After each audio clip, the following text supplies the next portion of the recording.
All right. Peace, everyone. And this is a special edition of Masterminds with Brother Shem. I have with me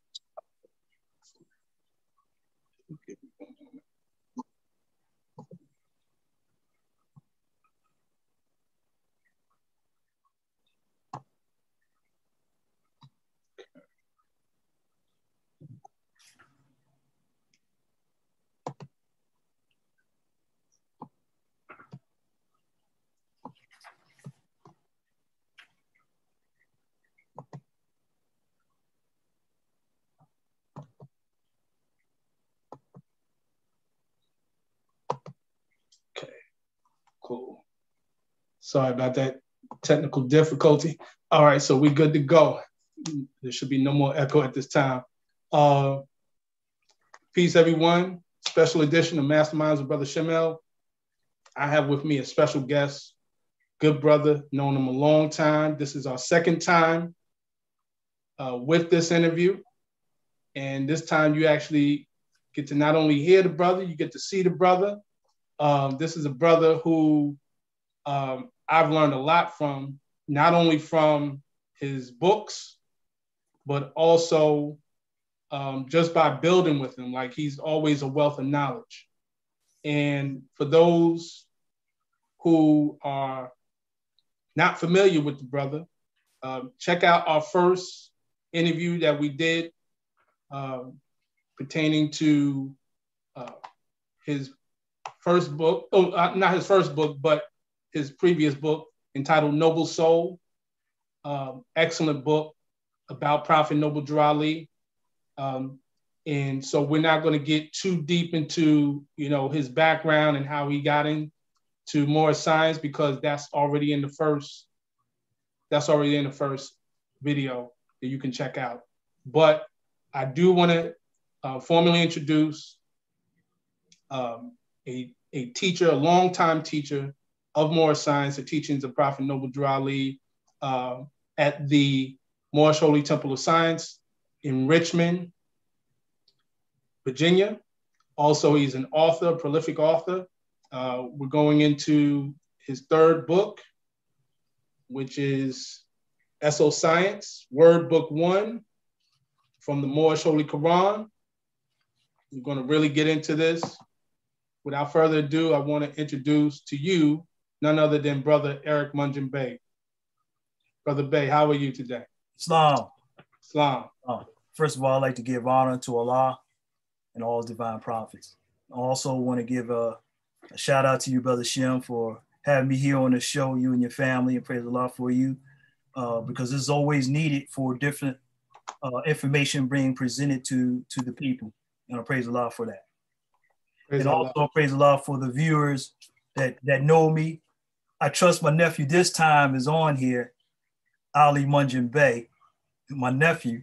I trust, because he said he was going to come on. I don't know if he's on or not, but I trust that you watching, my brother.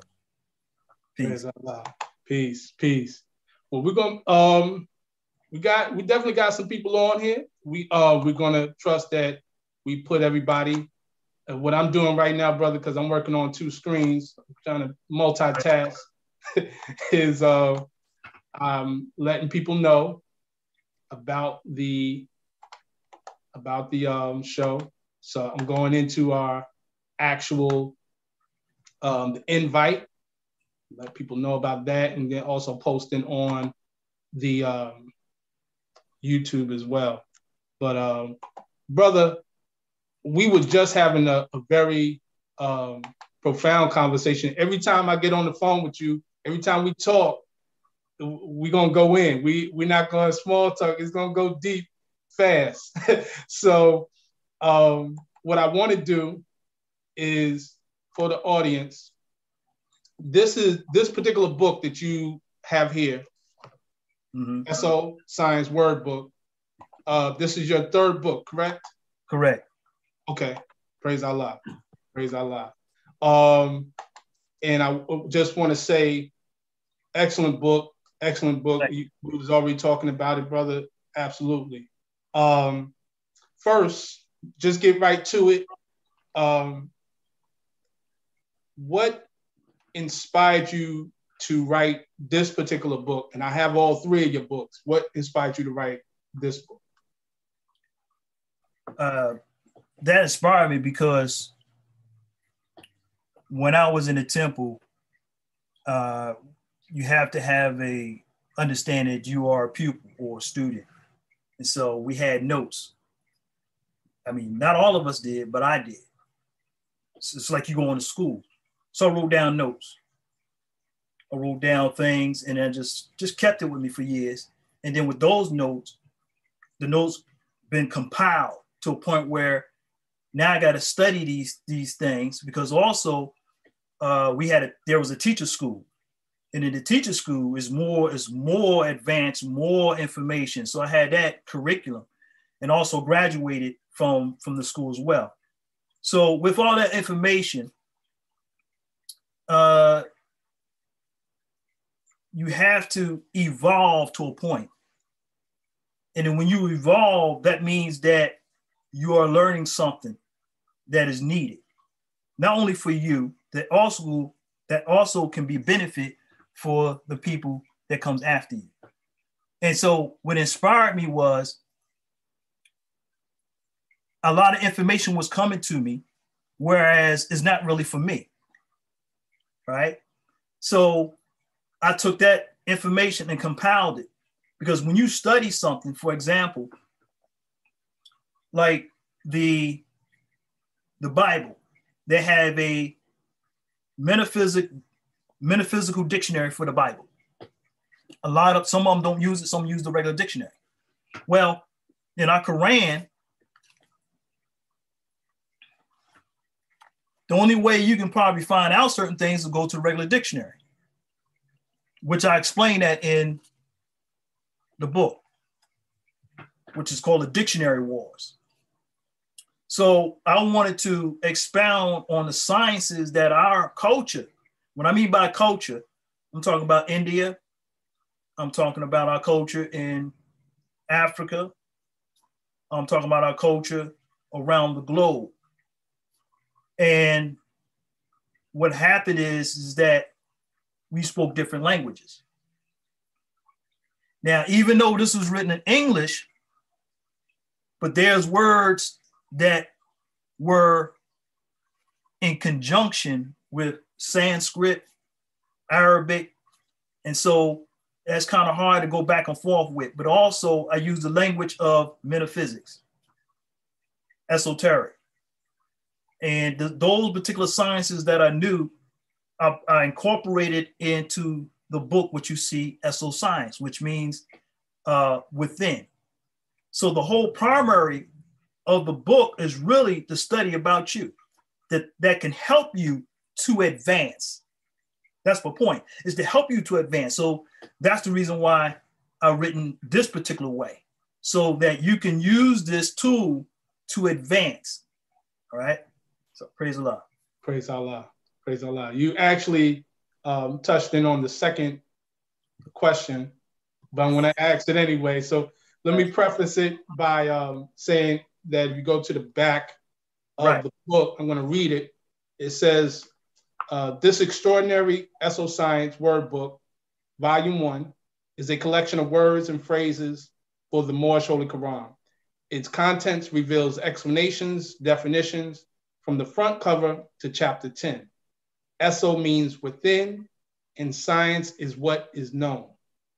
Front cover signifies that when a book is open, you will learn something new. This book is the material incarnation of knowledge and wisdom. The spotlight signifies special attention is needed, which indicates that the observer should recognize for their instructions. Noble Drali, great missionary work is to bring his people out of darkness into marvelous light. This symbolic red door is for the opening energy. Therefore, the reader, observer, should always approach each lesson with the energy of acceptance that each door is a new chapter of experience for the inquiry mind. And of course, you have the red door on the back shown here.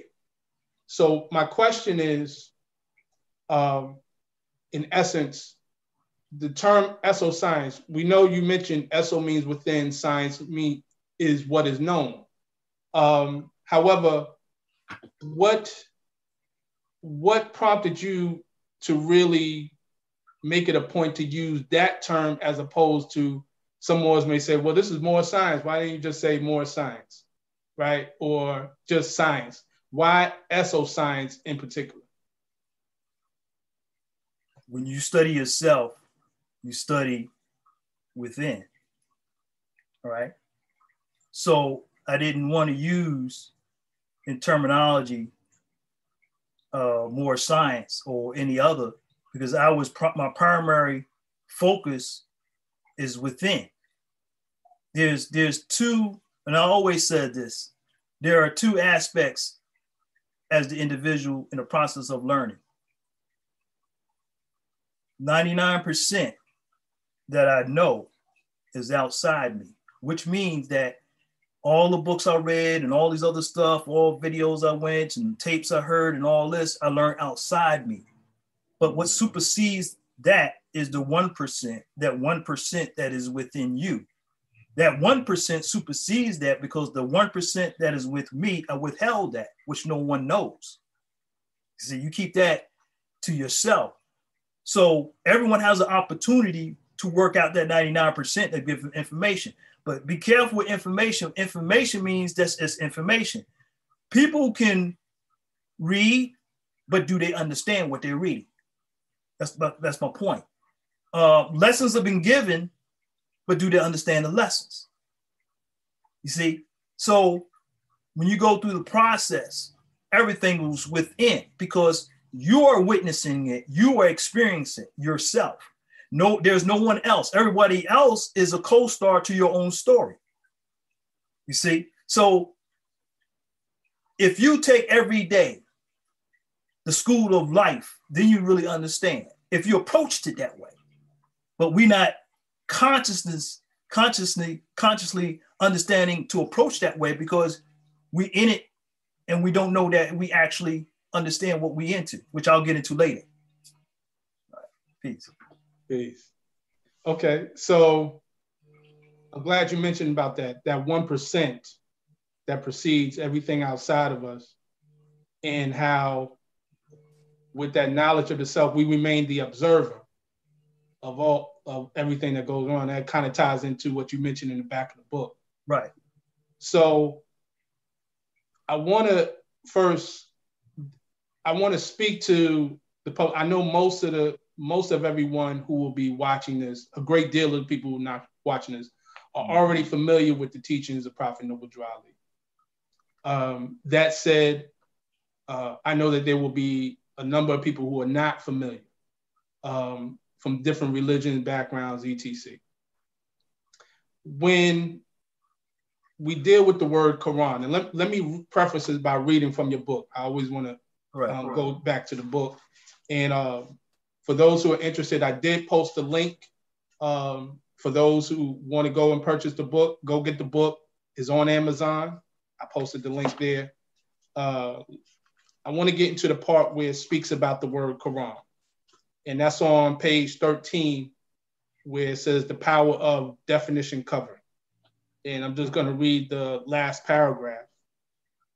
It says, Quran, he read, render, provide or give, contribute a moral service of what has taken place in the consciousness of man, of the results of his working, either intelligently with the law or unintelligently against it, in seeing his own salvation. It gives an explanation of spiritual law as applied to man and women, and tells how to find the kingdom of heaven within. This spiritual analysis of the Eso-Science Wordbook for the Moorish Holy Koran was prepared for that reason. So that being the basis, and I know we both have come across many people from different religions, backgrounds, particularly those from Orthodox Islam. And I think you and I had a conversation some time ago about, the esoteric teachings as opposed to the exoteric teachings within Islam.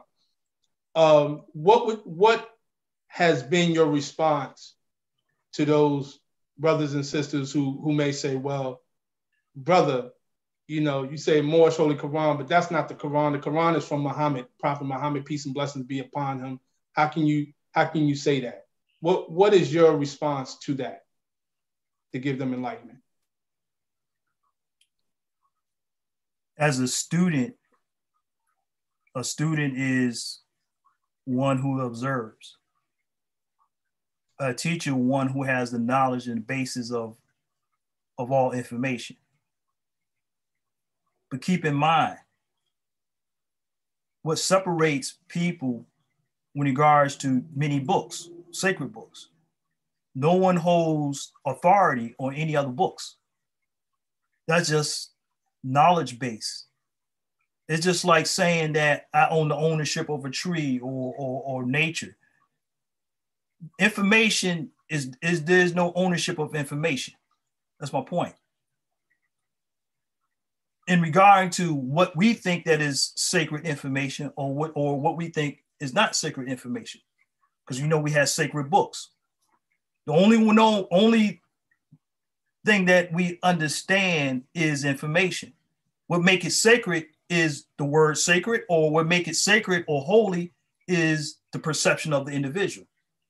Until you really get into it, because man knows naught by being told. If man would know, he himself must be what he know. And so we have to be very mindful that whatever we receive is not basis on ownership. It's like, do you own truth? You see what I'm saying? So we have to be submissive to the will of thinking without critical thinking, without judgment. You see, because what it does, as a child, it'll free up the mind to free up the mind to study on all aspects of all information, because all information is very important to us, whether we agree or disagree, because you have brothers and sisters that had different information from different languages. And then when you translate it into an English language, you're not going to get the natural nutrients or the truth that you should get. So it has to come in different forms. So in other words, I call it many paths. So many people looking for a solution or a way, and what they do, they've been in this one, they've been in that one, they've been here to go through all these different forms of school of learning. Why? Because that's the experience that they have to go through that to see certain information that will help them to evolve. Yeah, peace. Peace indeed. I like how you this though. Let me say this. Yes, sir. I'm just coming from the Upanishads, and I always say this. I always give my opportunity now to say it, which is from the Upanishad. I'm gonna read it out to you. Except, and it's in every book that I've written, except only that which appears to your heart as truth, and let the rest pass you by. For the time being, each come his own, and none can gain his own until he is prepared for it. Right. Now, over the years, some may feel that they are prepared for it. In the courses of my years in the temple back in the 80s, some individuals feel that they're prepared for it. But the teacher knows who is prepared. You see, as a teacher or instructor in martial art, they know which student is good, which student is bad. They know which one has preparation, one is one. Not everybody's going to have that complete understanding. Your understanding is going to unfold. So we have to have time and patience. And this is what I've developed, time and patience over the years. And with that time and patience, right here it says, the time being each his own has come. His own, and none can gain his own till he has. So I have been prepared for this. What I'm doing, I was already prepared for this. I'm talking about 30-something years. I'm prepared for this because I went as a student, not as can't find a name for it, but I went as a student to understand, to be a student. For example, when I mean that The reason I put emphasis on the student, until you recognize you the student, you're never going to advance at one point. And when I'm saying student, I'm talking about the student of life. I'm not talking about there's a teacher in front of me, I'm a student under him. No, I'm not talking about that. I'm talking about the student of life. When you walk out that door, everyday activity, there's a school. That's a school out there. And then we don't understand that the school is out there. And the school, it's you got a good school and you got a corrupt school. It's a society. And we have to understand who is going to be the teacher for you for that day. You have to understand who's going to be your teacher. Because you can't be out there in society just going through the emotions, which, capitalize our minds into a point that we be subjugated to the psychology of madness. So that's why I always refer to your Padishad from this particular remark. Peace. Peace. Peace. And that brings me to the, of course, within our Moorish Holy Koran, that part where it says, if you would ask me what to study, I would reply yourselves. So absolutely in line with that. You made a statement about you have to decide, and I could be wrong, I may be getting it wrong, correct me if I'm wrong. You have to decide what is going to teach you. Did I say that correct? Correct. How do you make that determination as a student of life?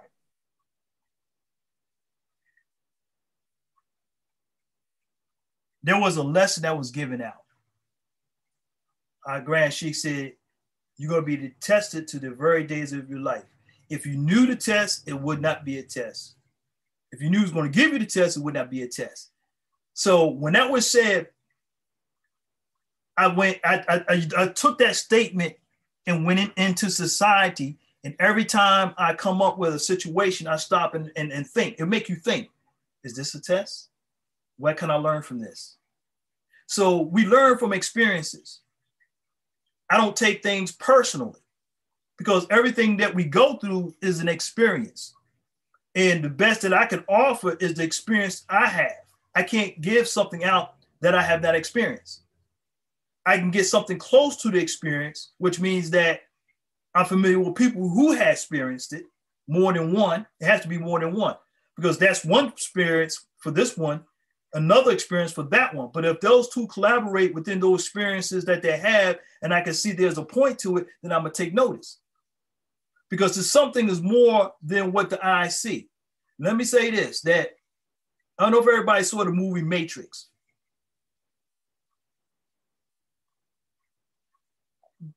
That is a very profound movie on multiple levels to a point where you have to watch it over and over again to understand the message. Because there's an underlining within the message when you begin to understand when things begin to unfold, to understand exactly what you're into in society. And now, based on this is that everyone grew up in society differently, different backgrounds, different states, city.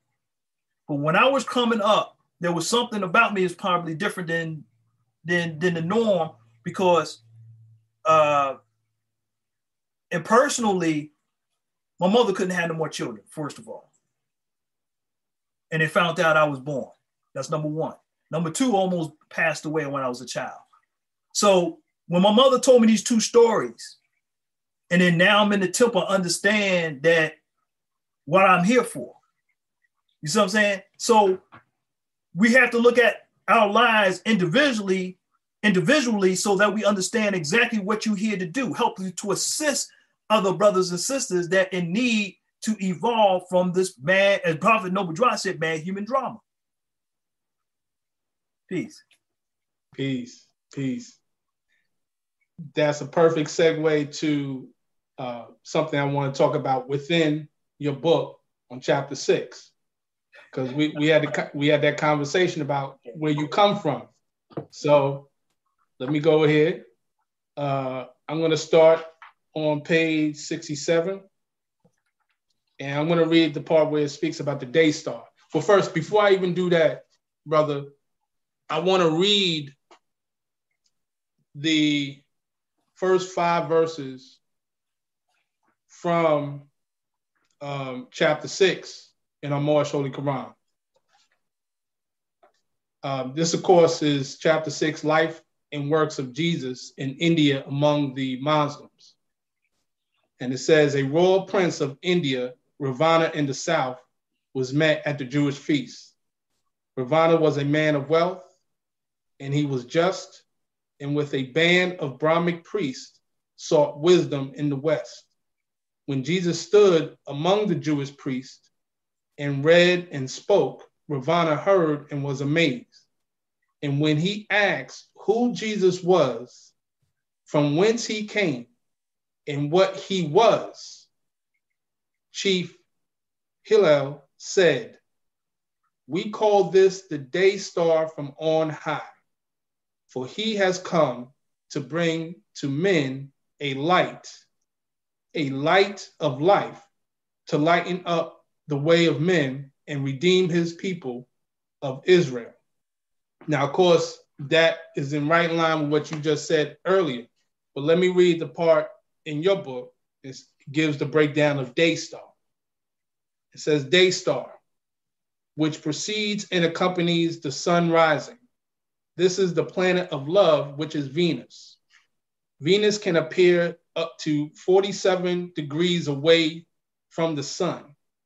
During these times, when it rises or sets, a few hours before or after the sun, it can be seen just before sunrise or just after sunset as a bright morning or evening star. The reason Venus always precedes or follows the sun in the sky is that she is interior, sometimes called inferior planet. That is, she is closer to the sun than the earth is, because Venus rotates 180 degrees on its polar axis between inferior conjunctions. The extraordinary feature of Venus' cycle is it has a remarkable pattern. Forcibly emerges a 5-pointed star. And you have the image here of a 5-pointed star. And I'm going to speak about that image shortly. It says the diagram above plots 5 consecutive inferior conjunctions of Venus. This 5-pointed star also represents the star in our Moorish flag.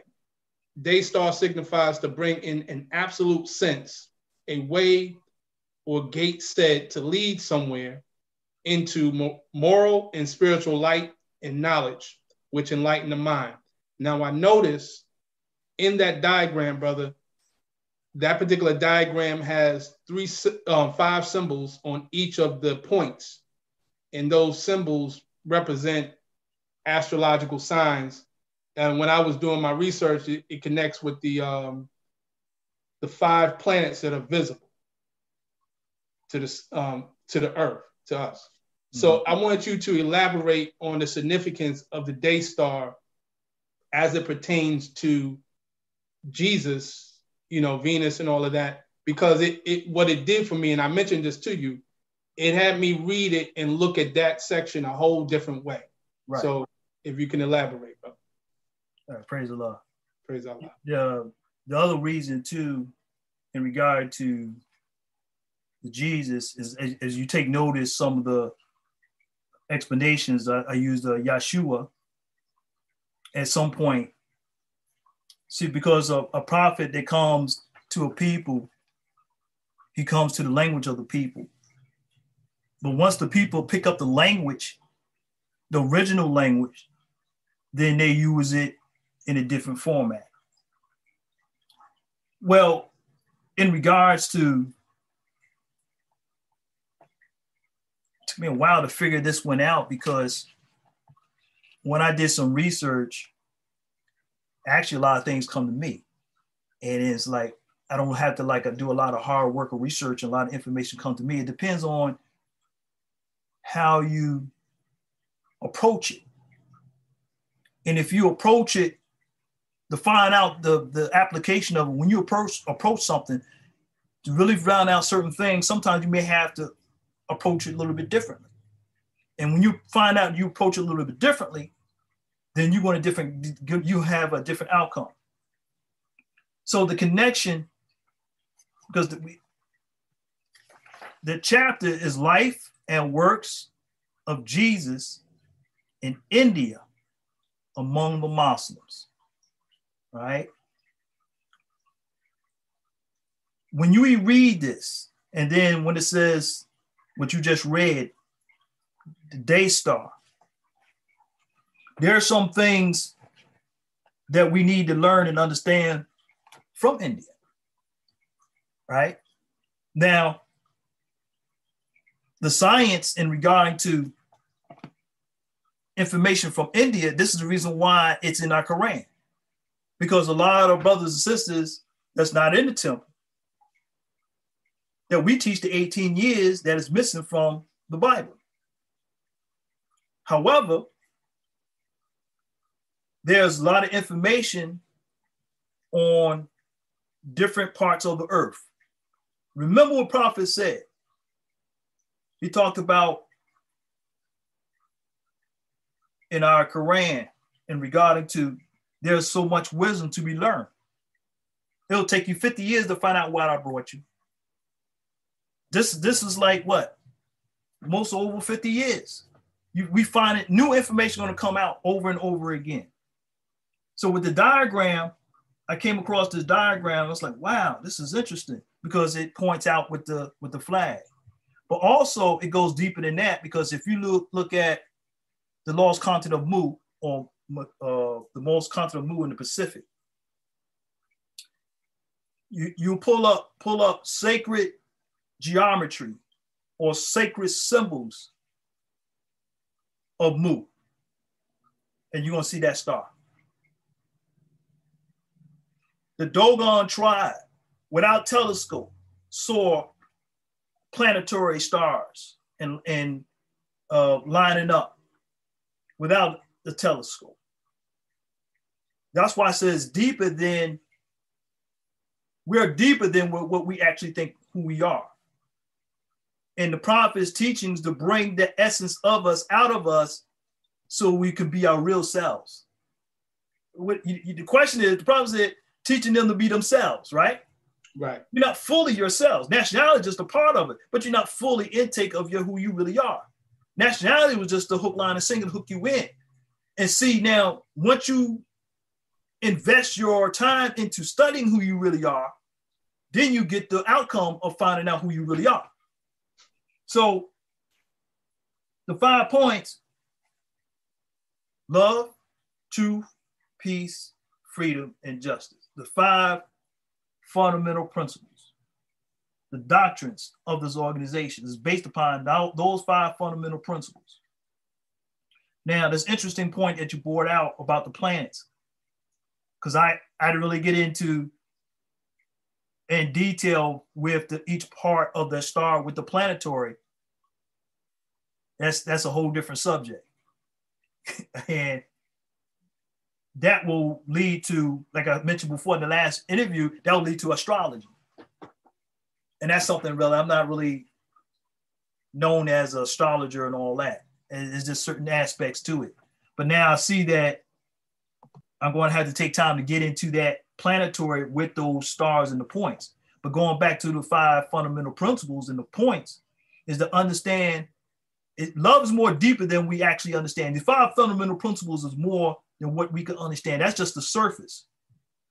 When he said study these. And actually, you're supposed to study each principle each year. A whole year studying what love is. That you need to learn love instead of hate. Because if you don't understand what it really is, you're always going to repeat yourself until you really understand what it really is.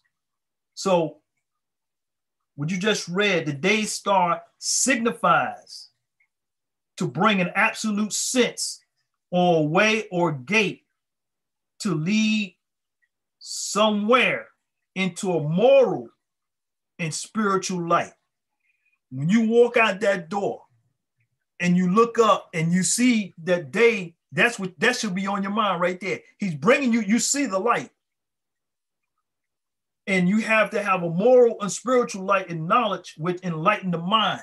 So in each day, when you get up, it's supposed to remind you that you're supposed to learn something within the mind to enlighten your mind each day. Each day, I was told to learn something each day. Every day, I learned something. I made it my obligation to learn something every day, even if it's small or whatever. But when you walk out and see that, and of course we all see it, but we have to recognize nature. And when we disregard recognizing nature, we actually is a reflection of disregard ourselves. That's a part of unity, that's a little bit heavy in a sense of going back into unity. Peace. Peace. Peace. Good stuff. Brother, you said so much in that frame. I want to touch on one thing, which is going to open up, it all ties in. You mentioned about the Dogon. And what it brought to my mind was, and we have spoken about this many times, right, is also in your book about cycle ages. Yeah. You know, we measure time by cycle ages. When you're dealing with the Dogon, the path of the orbit of the Dogon, one of the paths deals with 52 days. Mm-hmm. 52 is a very significant number. Now, you can go as deep as you want to on this, however you feel, but I want you, 5 and 2 is 7. I want you to elaborate on the significance of these cycles that our ancient forefathers were in line with, and how that can be applied today by us as Moorish American Muslims. Let's go into a historical background into information from the East. And the books, I have books, my oldest book is like in 1800s. I have one here about 1913 and so forth. And then you had these schools of thoughts, which is in my Noble Soul. We had different schools of thoughts. And I broke down the origins of these schools of thoughts that had our history, our lessons that our forefathers had under the Moorish Empire. And you had certain sages. Not everybody was privileged to enhance themselves within those sciences because of the lower self. So the 52 days is history that our forefathers have about each cycle. In that chapter 2 in our Quran, we govern ourselves by cycle ages. We have the age is like the age of Aquarius, the age, the Piscean age, and all these other ages. But there's an age specifically for you that we're not being taught. Now, why there is no unity? Because we're not in unity with the cycle age that we're supposed to be in, which means that 52 days is one cycle. After Ramadan, I was getting a lot of texts. You observe Ramadan. I get this every year. I said, no, I don't observe Ramadan. And it's just, so why not? I said, because that's not in my cycle. What does cycle mean? Then I have to go explain to them that when you are born in this earth, you are born a specific time, specific date, specific year, specific sign. So when we open up our Quran and it says, know thyself, these things, that's a beginning to know who you really are. So that make up who you are, not really are, but make up who you are to become. So I know the day I was born. I know the time I was born. You only have one birthday. Everything else after that is an earth day. But the most highest thing you can celebrate in all of the world is your earth day. And that earth day is sacred. But what we do on the earth day, we get drunk, we go out, we go partying, we just blow it all away. And the 52 days in the lessons After your birthday, you count 52 days. That is complete for one cycle. The next 52 days is your second cycle. Next 52 days is your third cycle. You do that 7 times because 7 times 52 is 364. All right. And they always say the leap year and all that, 365. Within those cycles, you have 3 divisions. One is your life cycle, the things that you deal with in your life that help you through life. Second is your business cycle, the things you do in business, and your health cycle, the things that you do in your health cycle. So Ramadan's fall to my category of health cycle. So my health cycle doesn't line up with Ramadan for the 52 days. So I'll fast on my cycle because that was the frequency that I was born on earth in. The problem is when we don't line up, we don't have a balance in life because we're not balanced with the cycles that we're in. So that throws us off. We do things out of the cycle and we're trying to get track on certain things, but we don't know how to do it because that's not in your cycle. I tested when I first learned of the cycle in the 80s. And the first cycle is usually your best cycle. Every first cycle, I bought a house, I bought a car, I bought everything in my first cycle went no problem at all. If you do something outside your cycle, you may have some problem. If you look in your business cycle or your health cycle. So the health cycle will explain what to eat, what not to eat, which I don't eat meat anyway. So I really don't have to fast on that particular point where I need meat and now I got to fast from it. It's a whole different journey. I can adjust to that because I eat a certain diet. But however, the information that was taken away from us and the Rosicrucians got mostly all of our history into the sciences that we do. And that's where it came from. It came from the Rosicrucians. And as a matter of fact, Wisdom of the Mystic Masters is the name of the book. And that book was for certain students at the time when I was coming up. And then got to a point where they said, now we know not everybody going to do it, but y'all need to know something that y'all need to know and study. And they had the opportunity to do that, and he was right. They didn't do it. They have it, but they didn't maintain it. So when we understand how to work with those sciences in regarding to ourselves and apply to ourselves, that we know how it's important that we came on this earth with a certain vibration or frequency. And let me say this, that may throw people off. If you have to breathe a certain way. Let's go back to the holy breath. If you breathe in, your stomach should expand. That's breathing in correctly. If you don't breathe in that way, then your balance of life is going to be, you're not going to be balanced. You have no balance of life because you're not breathing that holy breath in oneness with the same breath that you came in earth with. You kind of like out of whack because you're not breathing correctly. And then you can reverse it. You have the opportunity to reverse it. Every baby breathes correctly. At one point, it's going to change it. And we need to understand when they're going to change it to a point where they start breathing that way. Because that's what you call a chest breathe. You don't supposed to breathe from the chest. You're supposed to breathe from the abdomen. So it's like blowing a balloon. Take something, blow a balloon, the balloon expand. That's how your stomach should expand. That's how you get your energy. That's how you get your energy. Your chi, they call it chi, your energy. So it's very important to understand the cycle that you're in so you be in line with the universe. You be in line with nature.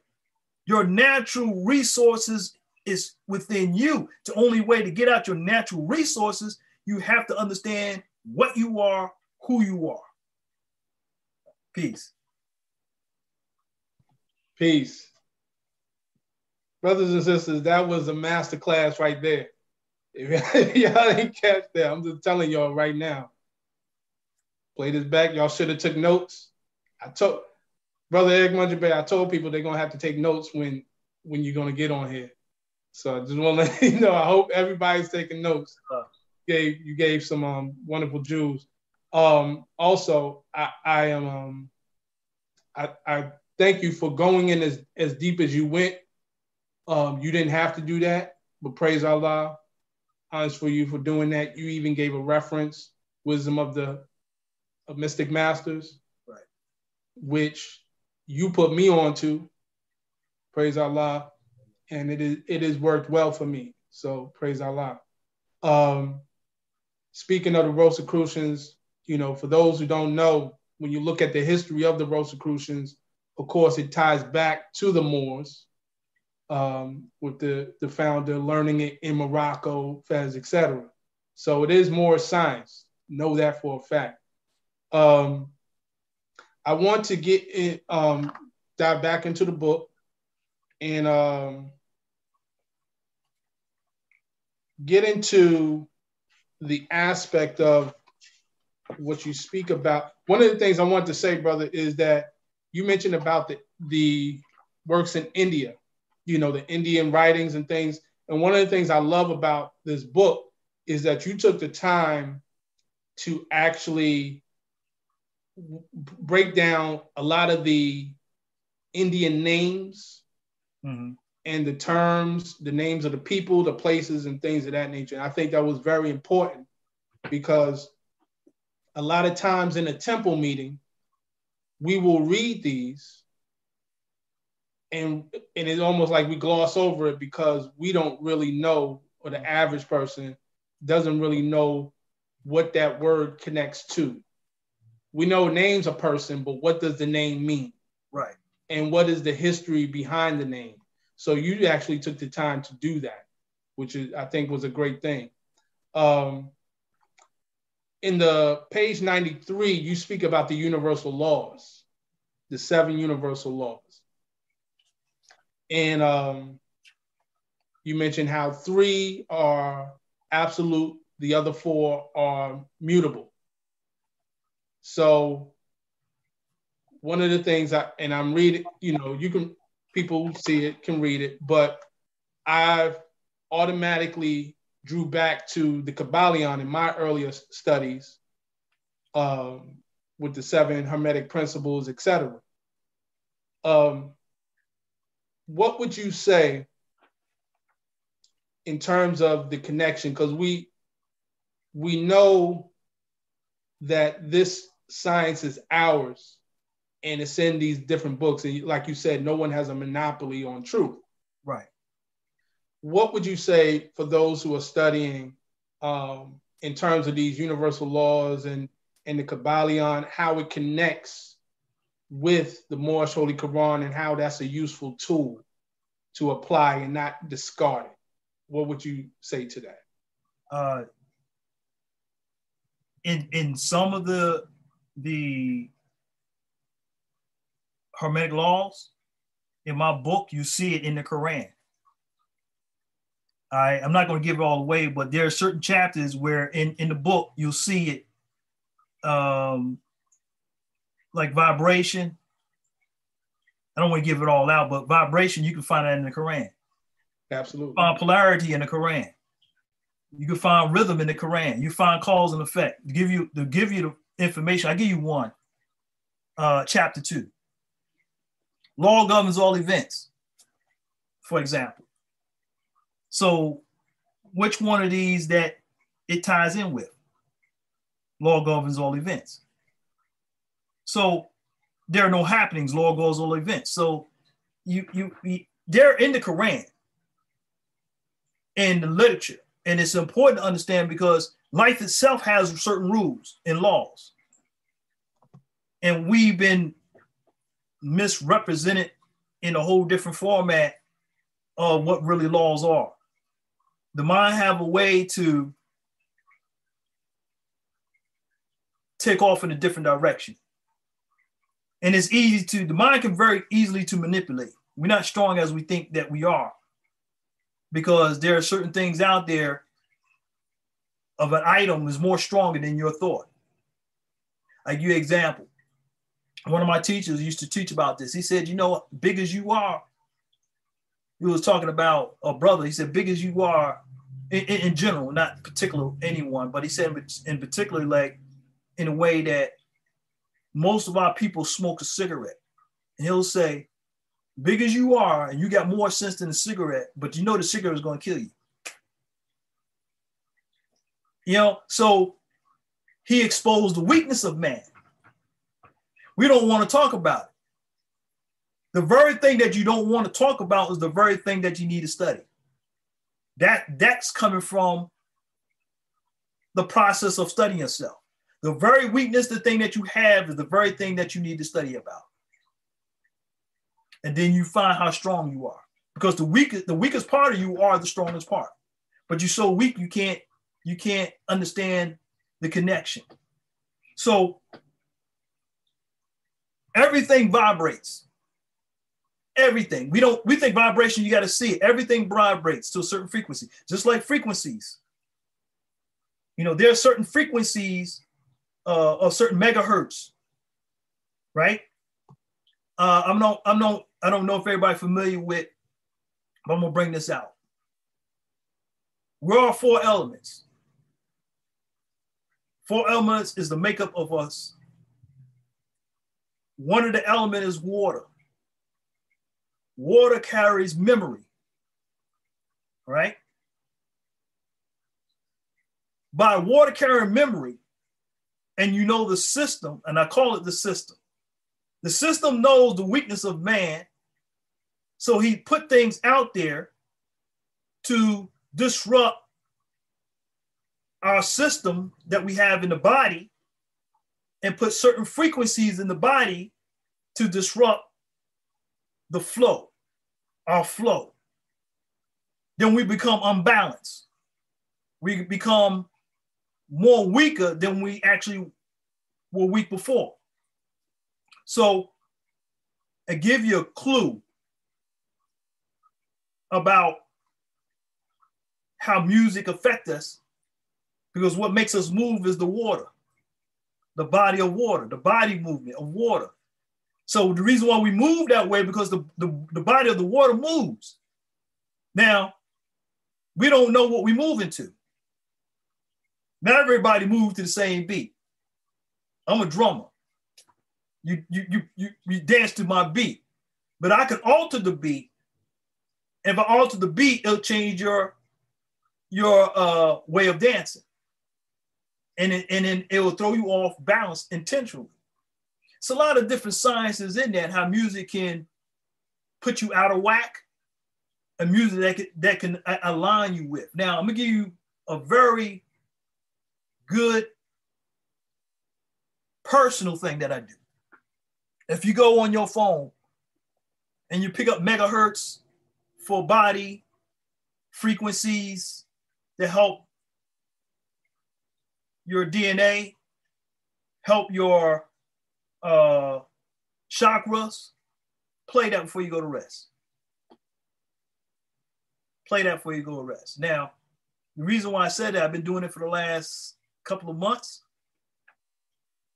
I can't. I've been like, check this out. I went to the doctor. Something occurred. I said, all right. It's all right.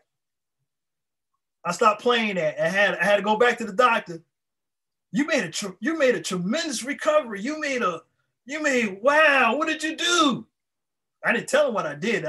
So it's something I experienced. Now, to even go deeper than that, as I mentioned, water carries what? Memory. Take a glass of water, play in that, and sit it next to that water. When you wake up in the morning, drink that water. Do that for a week, and see some changes. See some changes. Now, there are different frequencies. You have to listen to them and tune to them. There are different. There's a lot out there, but if you go to the bowl sound, if they have something with the bowl with the ring around it, the Tibetan bowl. The what? The Tibetan bowl? Tibetan bowl. Gotcha. Use that because I use that sound in meditation. Because that's our ancient instrument for frequencies. The earth has a frequency. You know, so you have to tie in with the earth frequency. And anything that disrupt our form, now it won't work if you're not eating right or doing other things. It takes some time for that. Don't look for a miracle, because you got to eat the right thing and do the right thing. And also you got to be mentally balanced on that. You can't be hard on yourself. You can't have the negative emotions. You know, so you have to have intake of that, and also, you know, your breathing technique. So these are the things our forefathers had, and it was taken away. And that's why it's important to understand that we need to do, because look, who's going to teach it to the young ones that's coming up? Who's going to teach it to the little ones? You know, I was born, raised with my grandmother in my house. So a lot of people don't even have fathers in their house. But the point is, there's no excuse right now, because when I came up, there was no internet. We had to really go to school. We had to go to lectures. We had to go to the seminars that Ivan Van Sertima or Dr. Ben, Dr. Clark, and all that. I had to go through all those things, all those people, go to Schaumburg and New York and the museums. We did footwork, the information. So now to get internet is easy. But the part is, there's a lot of information, but there's a lot of disinformation. Now, it's not to say what is right and what is wrong. I'm going to give you a scenario about that, just like I did in my last one. You have two opposed different individuals. One side see a 6, one side see a 9. They're going to argue to see which one is right. If they switch sides and then continue to talk, and now they can discuss or a correct solution to see what is right. Not who is right, what is right. Until we understand that point, we're always going to go back and forth and find out, was this true or this false? And not understand, and don't take it personal. We take things personally. One of the things, the lessons of life, do not take things personally, because now you own ownership to that emotion. When you own ownership to that emotion, what it does, and you have hostile, you have to find out what type of emotion that you have in real time. When I mean real time, at that moment, if someone says something and your reaction is a real negative, that's the part where you need to understand where is that coming from, because that's the lesson that you need to learn. That's the absolute lesson that you need to learn, because why are you feeling that way? Because you really don't know what the other persons went through or going through, or what their information is based upon. You disagree with that, but you put out your own negative on that point, to a point where now you lose your power. That's how you lose your power. When you get angry, you're going to lose your power. When you get jealous, you're going to lose your power. And we take our power and we be powerless. And not understanding how did that happen. It's like Superman weakness with kryptonite. It's the same effect. And then we lose our reality, because now our perception is not what it should be. You know, and our perceptions, we have to really understand exactly how that works and understand how it functions within us. Because your perception is altered from somebody else's perception. Because we're not in real reality to understand our true perception. We operate on someone else's perception, not knowing that, but we use our perception because it came from somewhere else, but don't understand that it did. You understand? I do. We're external beings, so we formulate our perception from outside of us. Exactly. Right. Exactly. So when you reverse your study within, it's all personal within. So that's what I did with the Quran. Like like I said, I grew up in the house with my grandmother. Grandmother was the mother of the church.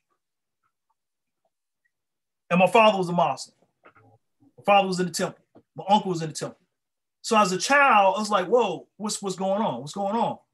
And then with the point when I began to learn and study, and then I began to see and grow a lot of information, now you begin to, evolve to come to some point of knowledge, of understanding. So that is an experience that I have. Everyone is different. But the main objective, the point I'm getting out, everybody that have a life went through some traumatic experiences. And you have to go through that. Chapter 1, everyone has to suffer. Everybody on earth has to suffer. At what length, I cannot tell you. Some people psychologically suffer more than the physical because it's there every day. People deal with that but don't want to say it. But you can help yourself by opening up to yourself and bring realization about yourself and study. When the Quran, and this is the teachings of Jesus Jesus teachers, Elihu and Salome. There were Jesus' mother teachers. Now, I teach in a way that when I look at the Quran, the life of the 18 years of Jesus, and every hall of learning I will sit, he's taking you, that lesson for me is taking me on a journey of every hall of learning. When you open up the chapter, every chapter is a new chapter in your life. We have to have that. That's my approach. Every hall of learning is, every time I take that chapter, is a hall of learning. I don't look at it as in a way that I used to. Jesus said this, Jesus went there, Jesus did that. Now I'm looking at everywhere he went, I studied, so all right. And what you just said before, the places, the name of the places in the Quran, they have a spiritual significant meaning. And it's a science that's deal with metaphysical landscapes. Because everything has a reason. Everything is with a purpose to a certain degree. Now, some things are there for you. Some things are there for somebody else to pick up on. It's not going to say, hey, study me. I'm a part of your life. It don't work like that. You have to acknowledge it, because that's what unity come in. When you unify yourself on a vibrational frequency, emotional frequency, because you have 7 bodies, which we're not going to get into. We talk about 3, the body, the soul, and the spirit. But you have 7. All right. Your ethereal body, you have the emotional body. Once you're in line with all those bodies, seek ye heaven, the kingdom, seek ye first the kingdom of heaven, all these things will be added unto you. Now things will come your way, because you know what? Now you become the Lord. Chapter 1. Man is the what? Man is the Lord. The Lord of all the plane to manifest. Right, but he gave up. He with the fall of man, he gave up his birthright just to gratify his lower self. That's why. So your weakness is a part of your lower self. That's the fall. In the physical. You fall into the physical body, and then you take on the weakness of the physical body and entertain ourselves with society, not knowing who you are and what you really are or capable to do. And that was done deliberately. Alcohol went up in North, when coming up in North, it's like every block, a couple of blocks, drugstore. Every couple of blocks, liquor store. And not run by our people. My father had a business. It wasn't a business that we should have been in, but my father had a bar and grill. He had a business. My uncles had businesses. So I came in a household where our family had businesses. So, matter of fact, growing up, I see Moors had businesses in the 60s. Integration came in, they sold their businesses. As a child, walking in, see nothing but Moors, turban and feathers, and they got a lot of businesses. That was an inspiration as a child. So, and this was in Newark? Yeah, it was in Newark. Springfield Avenue, Temple number 10, back in the 60s. Yeah. Yeah. After the riot, that riot was, you know, the riot in the 60s, man, everything was gone. When we were allowed to go outside, everything was gone. Wow. But my father, a quick note, personal note, my father's pulled down the shades because they were shooting and they got the tanks. He took us fast. He said, "I'll be right back." Put on his head, left the house. Praise Allah. Praise Allah. Praise Allah. That's a testament right there, brother. Yes, sir. Indeed. Indeed. You once again, thank you, brother, for all that you sharing with us and you have shared with us. I want to give a special acknowledgement to everyone who I see on the chat at this time.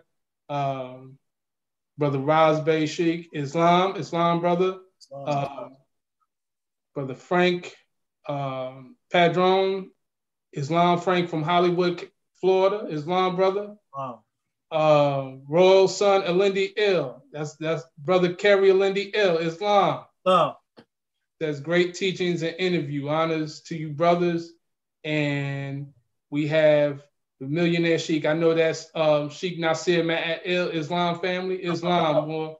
So honors to everyone who's watching. And I want to say, I don't want to hold you on long. So what I would like to ask you, is there any points that you wanted to share with the family at this time? Oh, yes. Always have. And it seems like the older I get, the more,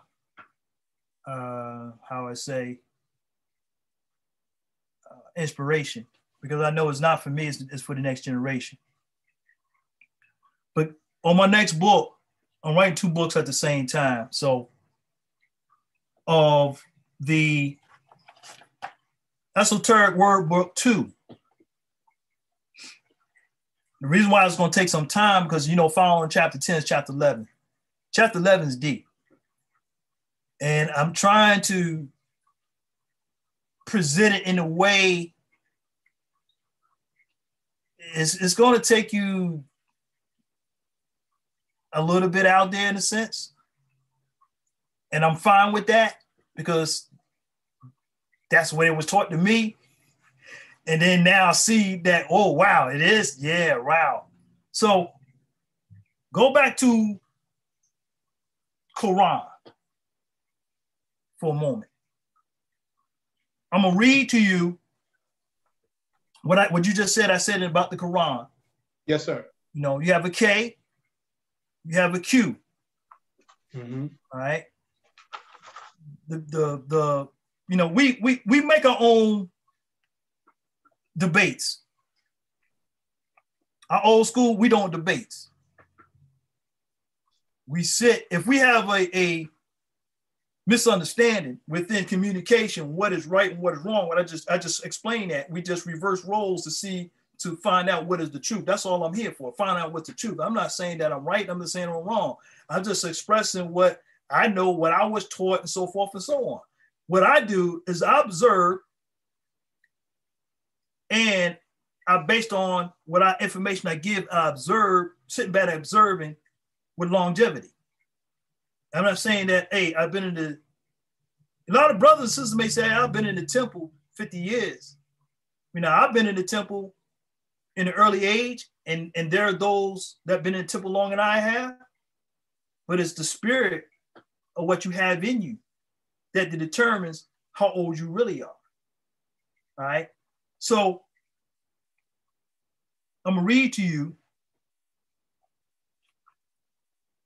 a brief on the next book, but this won't be coming out. I have another book coming out called Realize, Real Lies, which is dealing with lying. So go back to Lamas. Lamas asked of understanding, what have you to say? And Jesus said, it is the rock which man builds himself. Now, what is the rock? The rock signifies the sole true foundation. The rock is the record in which we reach reality at last. Once you build that rock and you build it, that's the record which we build on of the real reality. My reality is different than everybody else's reality. Everyone knows. That's why I said the metrics. Everyone don't share the same reality. Some realities alter. We on drugs, but don't understanding that we on drugs. That alter your reality. You know, anything could be a drug. Anything could be a drug, and we have to understand what is a drug.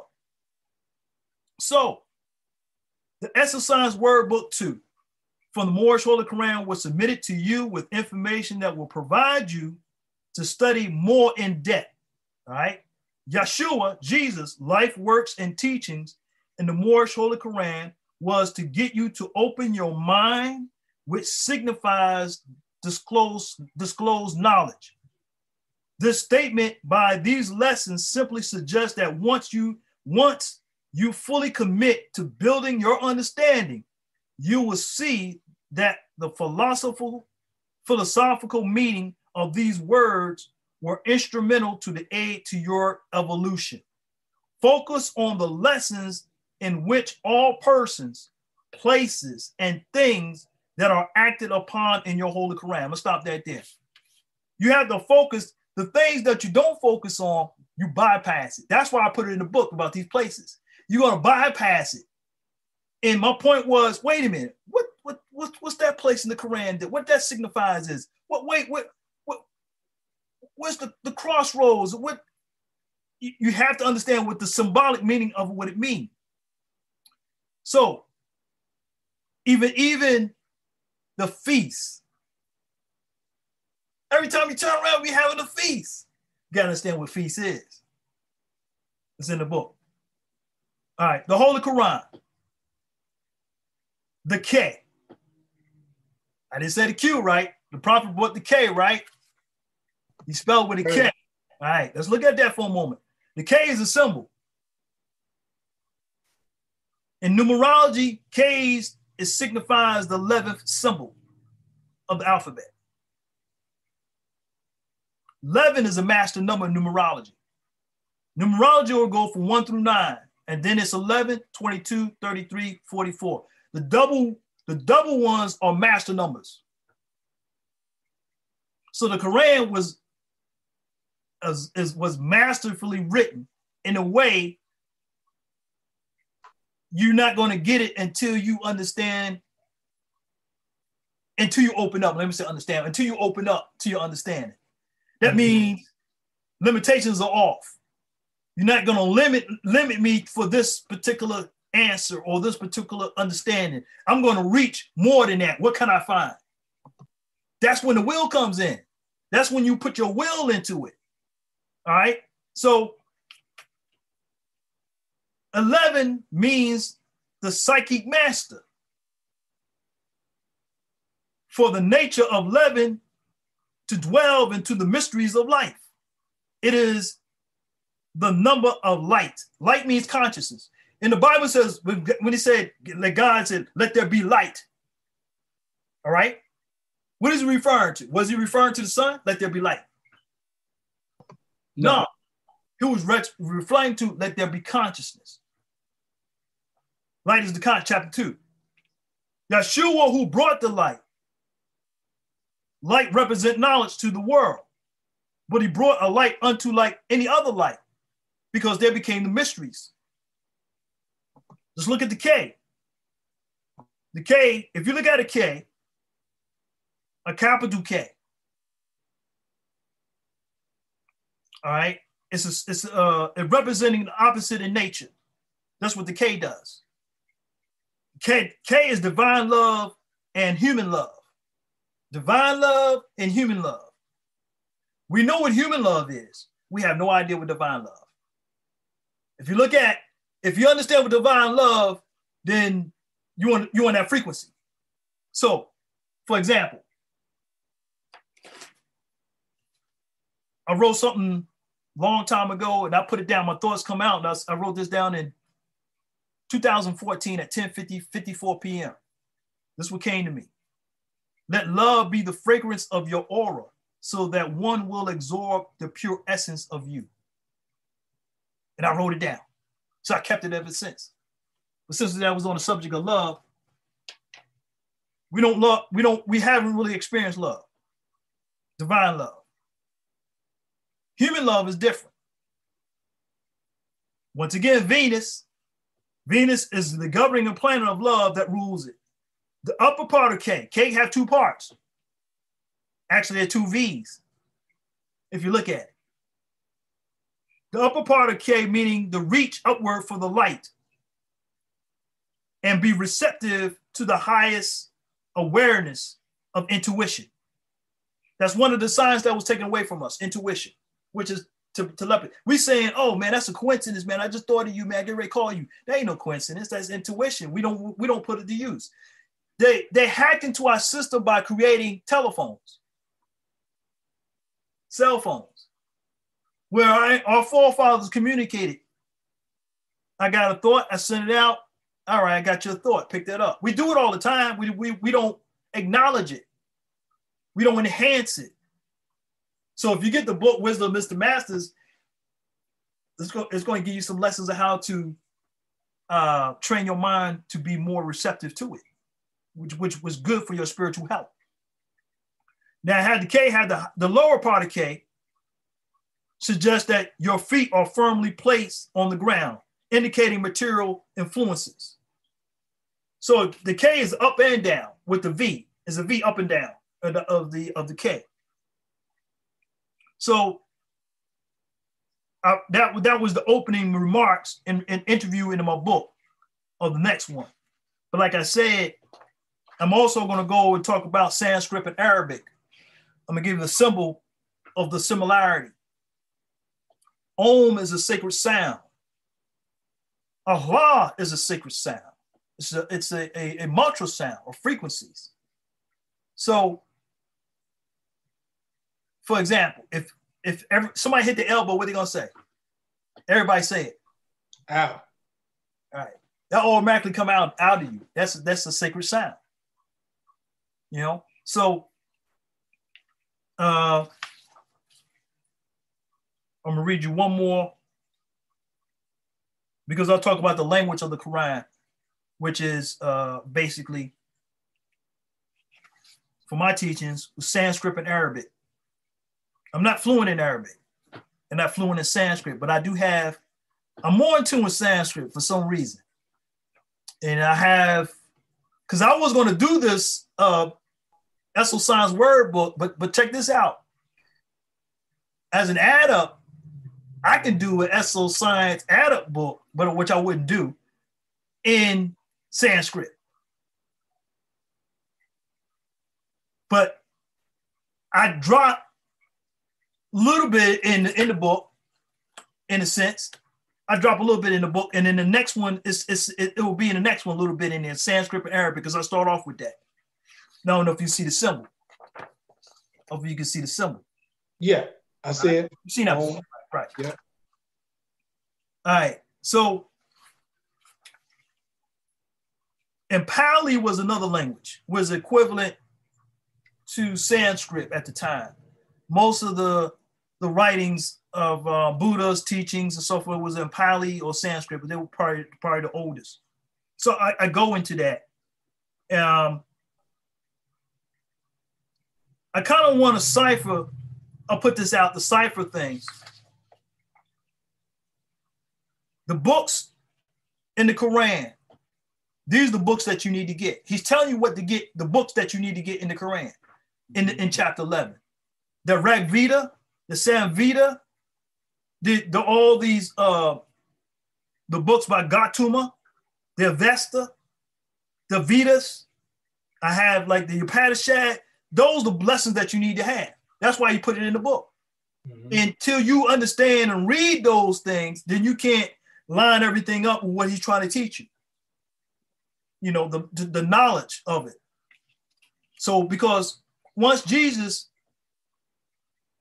he gained many titles, and when he gained the title of enlightenment, which means he became the Christ, he became the next Buddha.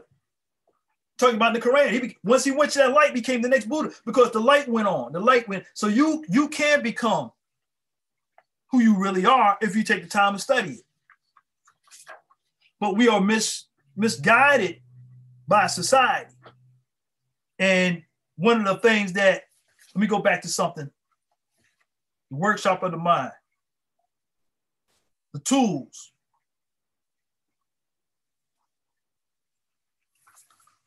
I'm not going to get into the tools. Let's look at, the different tools. Let's look at the word tools for a moment. My family are carpenters. Unfortunately, I'm not. All right.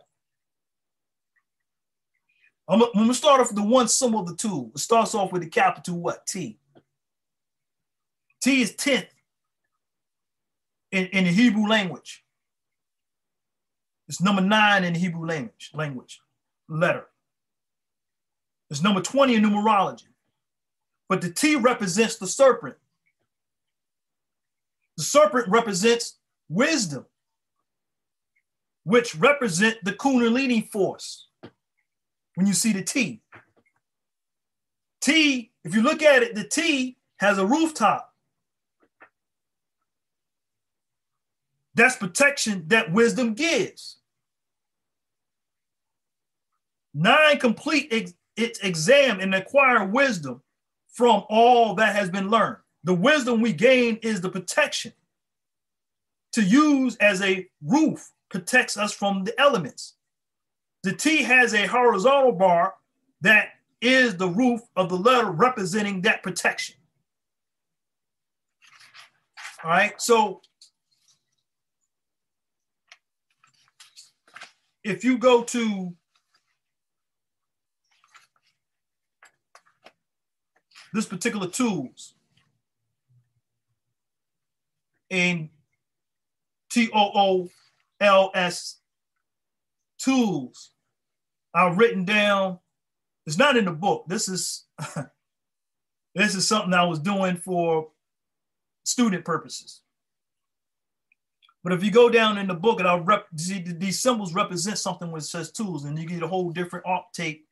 It gives you a different mindset of understanding these particular tools or the workshop, because you have to deal with these tools where they're there for.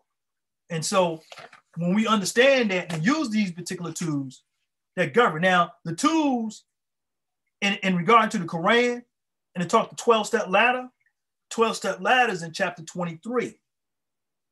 That's the 12-step ladder. Misery, benevolence, those are 12-step ladders of the degrees that we have to learn and go through. Now, let me go through this and then I'll let you have some remarks. Remember earlier today, I said I got something I learned today. Yes, sir. And today I will study on Sanskrit all day. Okay. All day. And ancient Sanskrit language was handed down. And there were 9 rules you must know. This kind of like, wow. 9 rules that you need to know. Rule number 1. Are you ready for this? Hold on now. Rule number 1. You will receive a body. You may not like it, you may hate it, but you will receive an entire period of this life about this time around a body. Rule number 2. You will learn lessons. You will enroll in full-time informal school called life. Each day is the school you will have for the opportunity to learn lessons. You may like the lessons, or you think they were irrelevant or not. That's lesson number 2. Number 3, there are no mistakes. Just like there are no happenings, only lessons. Growth is the process of the trial of error, experimentation. The failed experimentations are as much as part of the process as the experiment that ultimately works. Number 4, a lesson is repeated until it is learned. We're always going to recycle our behavior because we haven't learned. A lesson will be presented to you in the various forms mentioned earlier today. If you catch up what I was saying in the past, I'm bringing it to a close with this. A lesson will be presented to you in various forms until you have learned it. Then you can go to the next lesson. Remember, I just said, when you walk out the door, you're in the school of life. Every day you're going through something. There's a school. You don't even know you're in the school. Mm-hmm. All right. And don't know what the lesson's going to be. So some of us don't, you're skipping your classes when you're not up, when you're skipping your class, when you're not in tune to what's really going on. It's amazing. When you understand, you sit back and like, wow. Number 5, learning lessons do not end. This is the real thing. There are no part of life that does not contain its lessons. If you are alive, there are lessons to be learned. You go to chapter 1, what it says after that, after the physical plane, where we gonna go to learn lessons, right? It doesn't end here. Plane of soul. Exactly. It doesn't end here. What you learn here determines when you go on the other plane. So if you didn't learn what you need to learn here on this plane, you're always going to recycle. 6, there is no better than here. When you are there has become a here, and you simply obtain another there that again look better than here, which simply means this. The planet Earth is the lowest of all frequencies because we came into form, into matter. And that matter, we inherit our weaknesses. And then we took on and strayed away, debased ourselves because of the weakness that we have. And we don't confront our weaknesses. Earth is a playground because we have a body. We can entertain the body, entertain the senses. We're ruled by our senses. Things that sound good to us may not sound bad for others. What sounds bad for others may sound good to those. So everybody can pick and choose because we have that particular mindset. Number 7, others are merely mirrors of you. You cannot love or hate something about another person unless it reflects to you something you love or hate about yourself. So that's a science nobody don't understand. And I give you a true lesson I always say, and I'll give this out because of experience. I had a situation, someone really got me real heated to a point I wanted to, physically. In real time means at that time I was enraged. I was like, man. And I sat there in a thought and I bust out laughing. Because in real time I realized the weakness was that, man, that I did diminish my own power to somebody. Because nobody can make me mad. Nobody can make you angry but you. And I started laughing because, man, I fell for the trick. Something I should have known, but I had to experience that. I mean, brother, man, I'm gonna tell you something, man. I was real heated. I was ready to look. I'm from North. I was ready. I'm ready to defend. I was ready to eliminate. I mean, I'm not talking about killing. I'm talking about in my form of way of thinking. I'm talking about popping your arm out, popping your leg out, break a limb. I mean, I'm talking about some damage that you're gonna remember me when you can't walk. You're gonna remember me with, things like that, or you can't see. But I'm not gonna take you out like that. But anyway, in the real time, I caught myself and I bust out laughing. And I said, praise the Lord. I repented, so I forgive myself even. But that was a lesson I had to learn. That's my point. That was a lesson I had to learn. Let me go to 8. What make you of your life is up to you. You can make whatever life you can make, it's up to you. You have the tools and the resources you need. What you do with them, that's up to you. The choice is yours. So in other words, you have what you need. What the problem is, I brought what you need. It may not be what you want. I brought what you need. It's up to you now. It's up to you to find out who you really are. What I am is not you. What you is not me. We're trying to fit everybody in to me and I or you.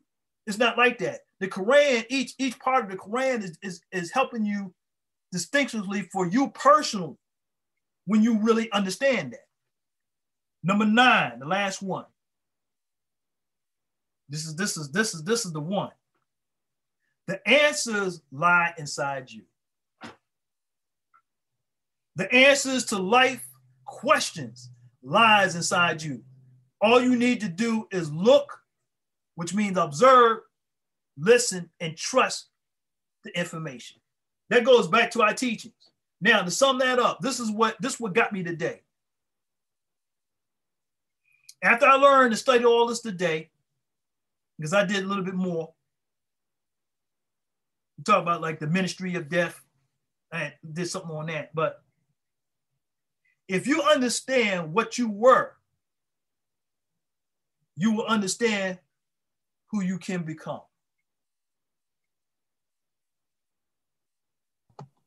I'm going to say that again. If you understand who you were, you will understand who you can become.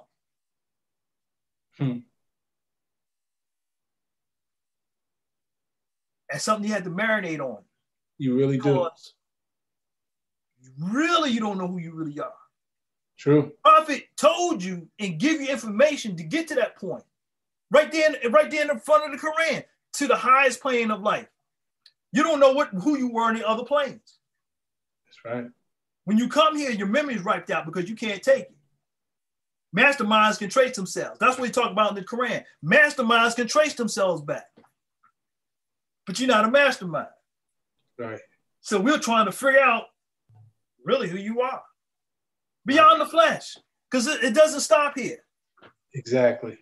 Earth limited you to a point where I'm only limited to a nationality, and that's it. And you go through all these formalities. But it's beyond that. If you really seek and understand that, it's like, whoa, when I looked and realized that it's beyond this is beyond than the average nationality. He goes beyond that, but who understood what he was talking about? And key point, that's why the Jesus Nazareth 18 years was in there. That's just a hint. What I am, all man shall be. Yeah. What I can be, what you can become. Exactly. Another Buddha of enlightenment. There've been more than one Buddha. When we was coming up in Buddha, we thought we're just one Buddha. It's more than one Buddha. Absolutely. See, so I praise Allah that we have to learn something every day outside ourselves. And don't take for granted that your faculties, don't take that for granted. Because that is also the illusion. When we go to spirituality, when you study spirituality, you study outside your 5 senses. So you have to learn how to do that. In order to do that, you got to take your 5 senses out of learning. You have to study that. It's not, you're not looking for what is right, who is wrong. You're looking for the definitive answer to what help you. And it can come from your adversary, the one that I don't think is right. It could come from that person that you don't think it's not right for you, but the person could be right, but you don't understand. And the person that you think that is right could be the wrong one. So in other words, our grand, she says, "This who grand she on this?" It's like, I have instructions, but I don't follow none of them, because they taught me to follow the prophet's teaching. Mm-hmm. Prophet's teachings is different than every generation I see. It's different. And believe me, I sit back and observe. Each generation I see, it becomes different. But I don't say nothing. As soon as you say something, you're going to get attacked. The point is, I'm not to a point where to say something, I am an observer. In my position,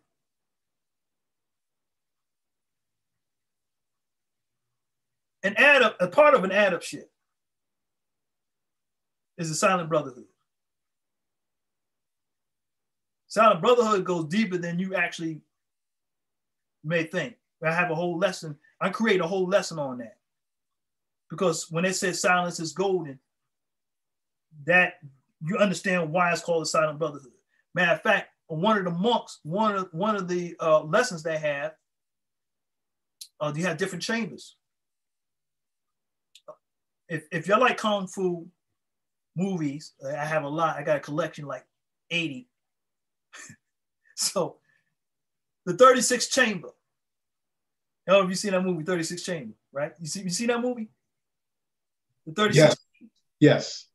When he mastered all of them, he created his own chamber. Absolutely.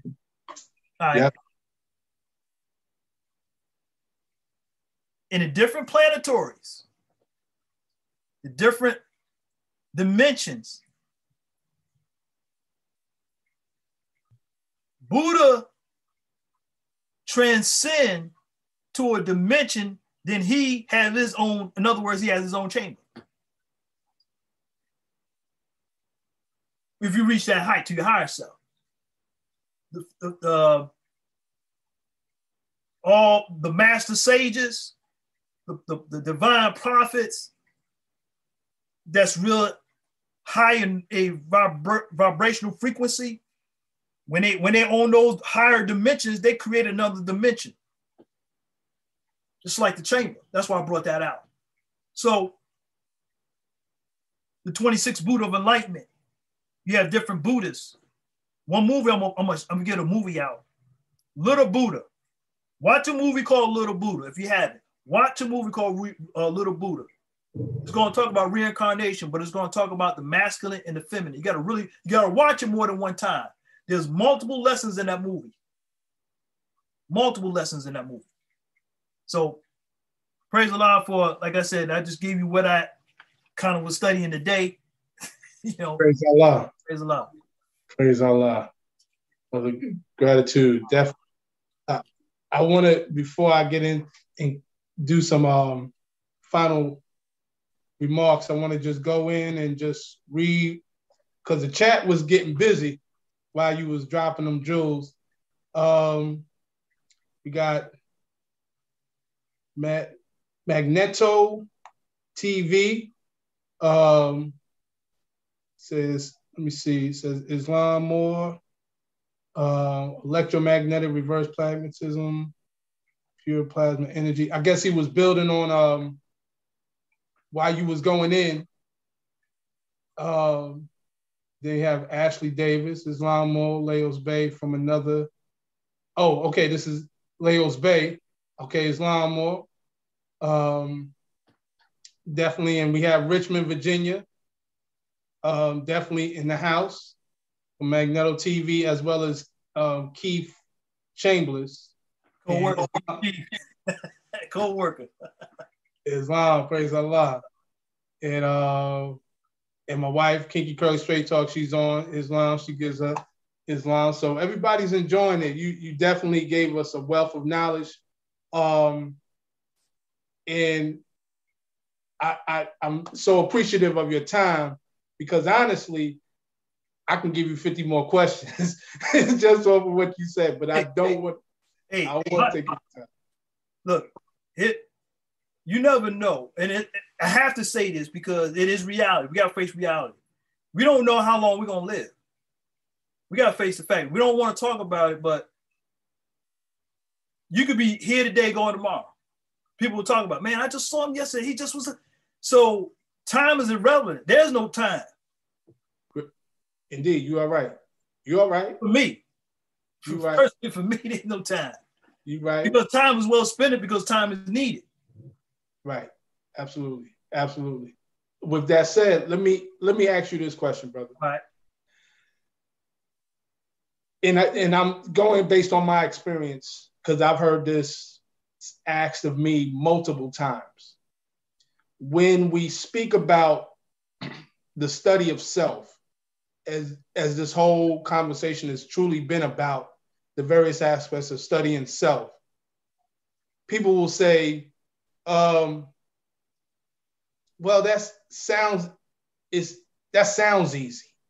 right? What you're talking about, you know, controlling yourself, like you mentioned about what you had to go through with your emotions. And again, you also dropped a jewel about seeing others in you, the mirror. I went through the exact same thing, where I had to stop and I had to be the observer of my own emotions.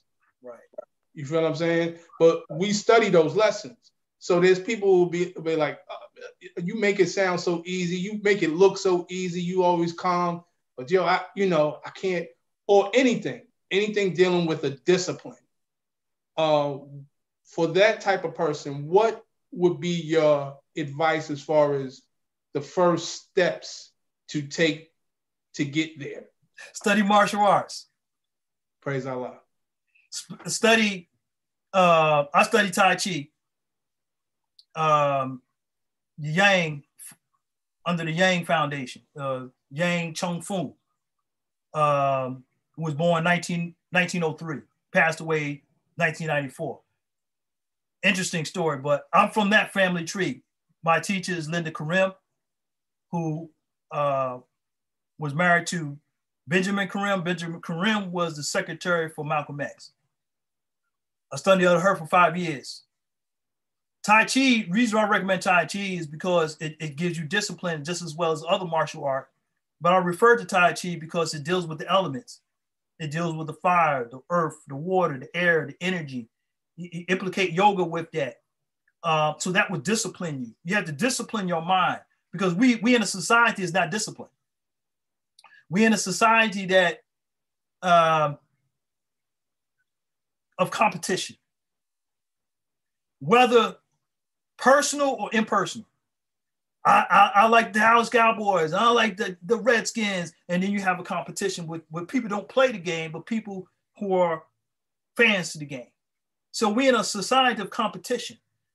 And then once you realize that we're in no competition, till you realize that in life there's no competition. And we have to look at the way I study. It's not for everybody because mine's is unconventional in a sense because it's different. But I didn't arrive there like overnight. I'm talking about 30 or something years that transformed me to where I am and looking forward to transform even more. But it takes martial arts to discipline you. Every child should go to I say every child should study meditation, metaphysical as a child. Children should do this, incorporate it, because it'll incorporate the discipline. In the temple, when our children come to the temple, they don't not get up and down because it's a form of discipline. To pay attention, even as a child, they pay attention to find out what is said, to study, to be a student. You know, like in martial art movies, you don't see them, you know, there's a lot of discipline in there. And that's, as a matter of fact, in our Quran, it talked about discipline. But as a person that from beginning need a form of discipline, a form of martial art, refer to as Tai Chi, because Tai Chi is slow, but it has power. All right. I trust that'll help a few of y'all out there. Praise Allah. Praise Allah. Yeah. Very, very needed. Very needed. Tai Chi. If I may add, Qigong. Qigong, yeah. Qigong, absolutely. Yeah. Breathing techniques, Qigong. Yes, absolutely. Definitely very, very valuable. Yeah, brother. It's definitely very, they said, Keith said this is very powerful, by the way. This is very powerful. So I know y'all have a conversation. Praise Allah. I thank everybody for joining in and listening to you share your wealth of knowledge, brother. And let me say that I am definitely looking forward to your next record coming up. Everybody who's on the chat, if you have not purchased the Eso-Science Workbook, please do so. I have it in the chat. I will also put it in the description on the in the video. And brother, once again, as you always know, it's always a pleasure and an honor to build with you. And I pray, if it's Allah's will, that this will not be the last time we will do this. I'm looking forward to doing it in the future, inshallah.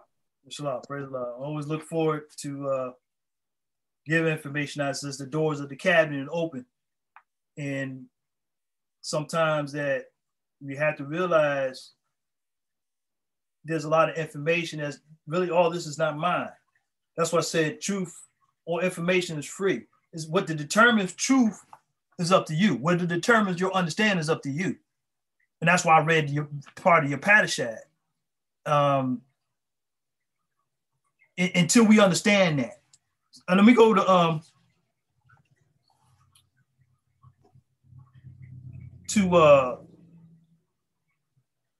a symbolic meaning.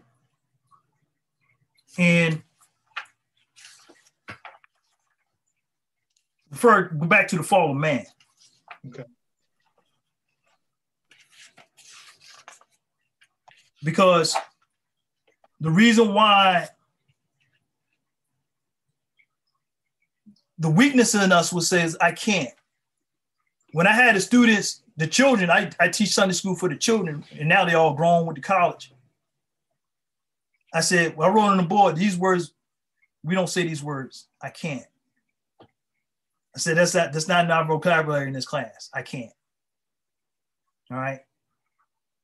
So the fall of man, I said it earlier, the body is the weakness. Right? Right. Now I'm going to say the soul is the strength. So how many people are being taught what the soul is? What is the function of the soul? What is the meaning of the soul? What is the actions of the soul? But not its essence of the soul, because you're not going to understand the essence of the soul. Right. As the Quran says, no finite mind can comprehend things infinite. Yes. If you're thinking on a finite point of view, though. To leave the finite point of view, you have to leave your senses behind. Your sight, your sound, everything we use of our five senses is for survival and understanding. But when you study outside your five senses, intuition, telepathy, for example, that goes into your spirituality. You learn more if you pay attention to your dream. Because then when I dream, when you go to bed, you actually waking up. But don't realize it. It's just the opposite. Think about it. You're not the body. If you're not the body, how come you leave the body and then go somewhere else? Right. And then come back, oh man, I had a dream and don't even think nothing of it. Right. Oh, I saw this in my dream, but your eyes are shut. It's clearly nature showing you there's more to you that is added to you, but you don't sit back and study and find out what it is. Right. And the people that know what it is feeding you bad food, feeding you giving you drugs, giving you alcohol, giving you all these things to numb the brain, numb your senses, going to give you bad music today. I mean, the music, there's good music, but they're not letting it out. That's my point. There's music being born every day, good music for you, but they're not letting it out, or you're not listening to it. It's for a reason. There was a movie called The Serpent and the Rainbow. And in the movie, this guy went to, I think it was part of Jamaica, and they were doing voodoo. Mm-hmm. Voodoo is not bad. They have us to think voodoo is bad. Our culture that reached the highest sciences, what they did is once they understood the power we had, they said, oh, that's bad. Because they know if we maintain that power, that's it. Not only there, I'm going to share a story with you that occurred here in this land under Tecumseh and his brother, Tassawana, which means the door opener. I'm going to tell you, he the one to put the curse on the presidents. Hold that thought. So what happened in the movie, this guy was a reporter. He goes in there, and it was the one of the voodoo priests who was sitting there. He went the opposite way. So what is good can also be bad. You see what I'm saying? You can take good thing in the hands of a fool may turn to his destruction. It's like the prophet, do not falsely use these lessons. You can turn and say, oh man, this is put a spin on the narrative of the subject matter. So in any way, the music was playing and the woman was dancing. He was sitting at the table watching him, and he was talking to him. And then he took a spoon with a glass of water. He changed the rhythm, and the sister started dancing wild. She was dancing wild, and she got a knife and was about to stab the guy. And I said, man, that's some deep. That's deep. That was something I learned because I'm a drummer. If I change the beat, I'm going to change the outcome of your dance. I'm like, man, wow. But go deeper than that. It's your frequency of your vibration throws you out of balance to where you're discombobulated. Your mentalness is no longer yours anymore, and just like you're out of control. It's like LSD in a sense. You just basically change the rhythm. All right. What I was going to say about remind me now? The cursing of the presidents. All right. Tecumseh Bey was known as Tecumseh. Our people were here first. Richmond, Virginia, a guy named Pike. No, not Pike. Plecker changed in the documents from Indian to Negro, because we're the original Indians. Indians come from India. So Indian word is out in the first place. The root word of India is Nd, which means dark. So if you look up America, the meaning of America says colored copper people. If it says colored copper people, then those look like the Indians are more pale. They're not the original Indians. They're the $5 Indian, which means they gave them $5 to become the Indians so they could take the land. All right. Tecumseh was one of the chiefs, and his brother was Tassawana. They have a town called the Prophet Town. Stand today, it's called the Prophet's Town, because his brother was known as the Shawnee Prophet from the Shawnee tribe. He was known as the Shawnee Prophet. They were scared of him because of the science. What he did, the cavalry would come out and set camp. Tassawana circled, he put something outside the camp, a whole circle outside the camp. When daylight come, everybody inside that circle was dead. Everybody in that circle was dead. By them killing his brother in Canada in 1812, he put a curse on every president. Every president that came in office that ended with a zero will die. And everyone did. One escape, it was Reagan. He did get shot. But not really is a controversy, because we don't even know if that's the real Reagan or not, because he was an actor. So right. Every president in office got shot because of that curse. And then he made another one, the eclipse. So during those years, they said, he's too powerful, we got to stop him. So they start writing books.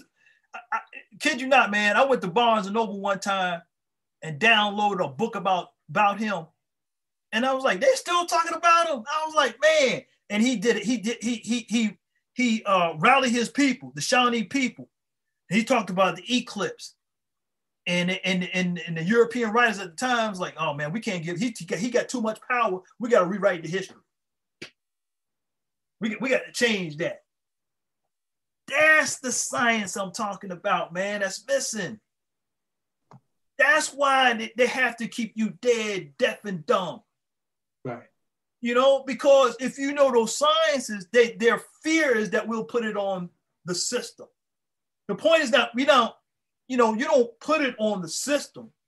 You put it on those who contribute and alter the system to maintain the system. of brutality, of enslavement of the mind. This still slavery going on today. Now, I'm not talking about physical. Prophet said we have 5 categories of slavery. 5 categories. So it's called the Prophet's Town. They got a plaque up and it has the Prophet's Town. And that was the Shawnee Nation at the time because they formed their own town. Man, there's a lot of history here. I'm not from Richmond. I could dig parts and part of Richmond that our grand she talked about, but I mean, I spend my energy doing all this research. It's a lot to go to one door, to open up the door, close another door. There's many multiple levels. Like I said, I can take this and go to a whole, with this right here, I just written, I can go to a whole something totally different. Right. You know, but I leave that up to the reader to study when they study the Quran and look at the, the Quran and see how they can navigate themselves into a point where, I got the keys now. If you got the keys, then you can open the door. Don't lock the door, open the door. That's what the keys are for. So when you open the door, you have the opportunity to walk in the door, or you have the opportunity to close the door and go to another door. Yeah. Absolutely. Yeah, you definitely giving a lot of keys here. Just reading, let me see here. Peace in Islam, William Blast, Islam, brother. Let me ask you something in reference to what you mentioned. The sciences that we hold, that our ancient forefathers dealt with.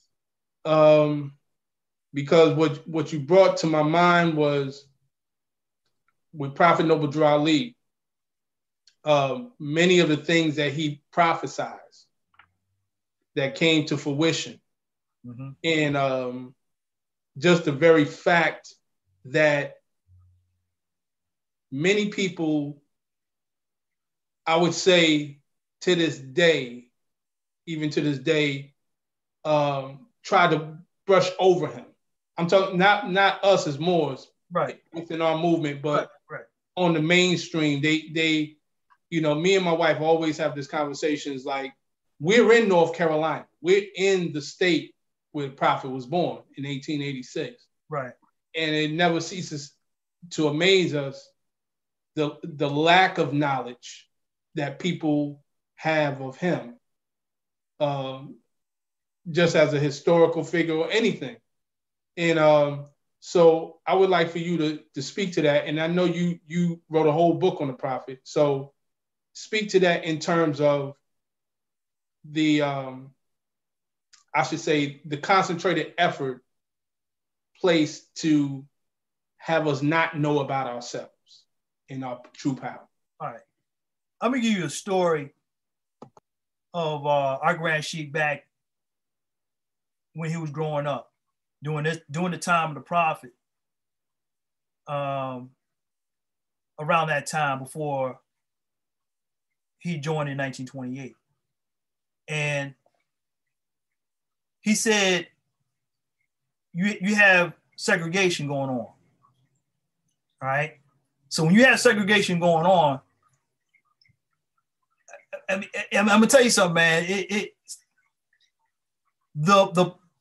The system, and if you notice, I always say system, but I'm not gonna say other things because we're in a system. When you sit back and observe, you're in a system that you don't know that you're in a system. So the system is rigged in a sense, but the system alters its pursuits. It pursue the things it want to maintain on different multiple levels. During segregation, now we're talking about the education system. A teacher said, we had our school, they got their school. He said, one day I was walking and a European dropped her book. He said, being a gentleman I am, I went to pick up a book. He said, I noticed what they were teaching in her school. wasn't teaching in our school. He looked at the book and saw the title. It says How to Keep the Negroes Down.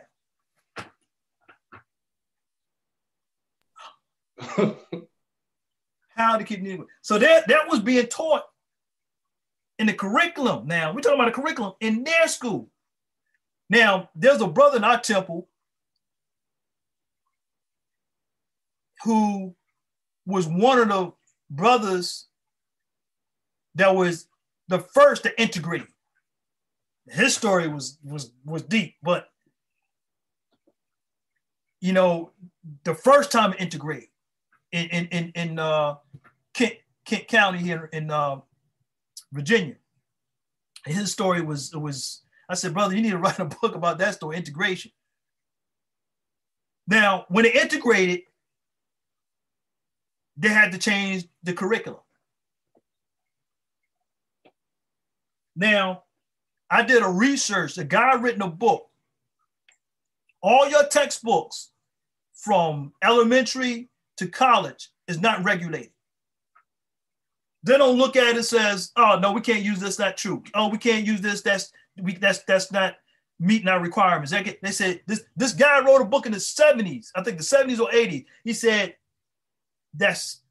he wrote a book, his book's called Teaches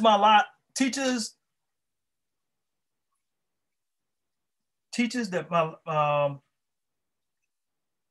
lies my teachers told me. Lies my teachers told me. The guy said, right, he wrote the book. He said, I was an educator. He said, this is wrong. He said, why? He said, for example, and the first thing he talked about in the lecture, he said, why are they still talking about Christopher Columbus discovered America? He said, no, that's a lie. How did I get by in the books, in the curriculum? He said, that's why he said it doesn't. Just let it pass by. He said, that's why I wrote the book. Lies my teacher told me. That's why he wrote the book. And then you realize something, a light will come on. If they maintain that system, we ain't gonna learn nothing. Exactly. We ain't gonna learn nothing. So now, why the prophet had to teach it? Because no one else is gonna teach it to you. That's why it was ordained for him to teach it to you. Now, he was born in Carolina, but he wasn't raised in Carolina. He was raised in Norfolk, Virginia. Right. So the people, if you notice the temples, he had a lot in the Virginia area. Of the original temples was the Virginia area. You know? Yeah, Richmond. Yes. Yeah, Petersburg. All right. Right. Yeah, West Virginia. Mm-hmm. A lot was in Richmond area.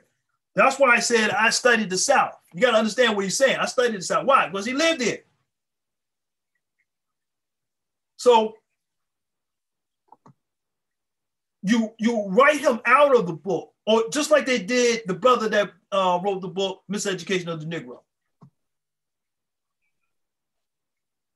He spoke a lot of truth, man. They didn't even want to acknowledge it. Right. So we have to deal with not only the system, we have to deal with those who collaborate with the system. I'm not gonna call no names. You have to deal with that. So the odds are getting stacked. But don't worry, don't delay. You know why? Because the truth will always prevail, no matter how high or the stack may be. You be the shining light to those who are in the dark. You be the altar that fuel the flame of the altar. You be the flame. You be the beacon light. The fez is the beacon light. The beacon light, when I was working at the airport, the beacon light on the airplane is what you see that blinks.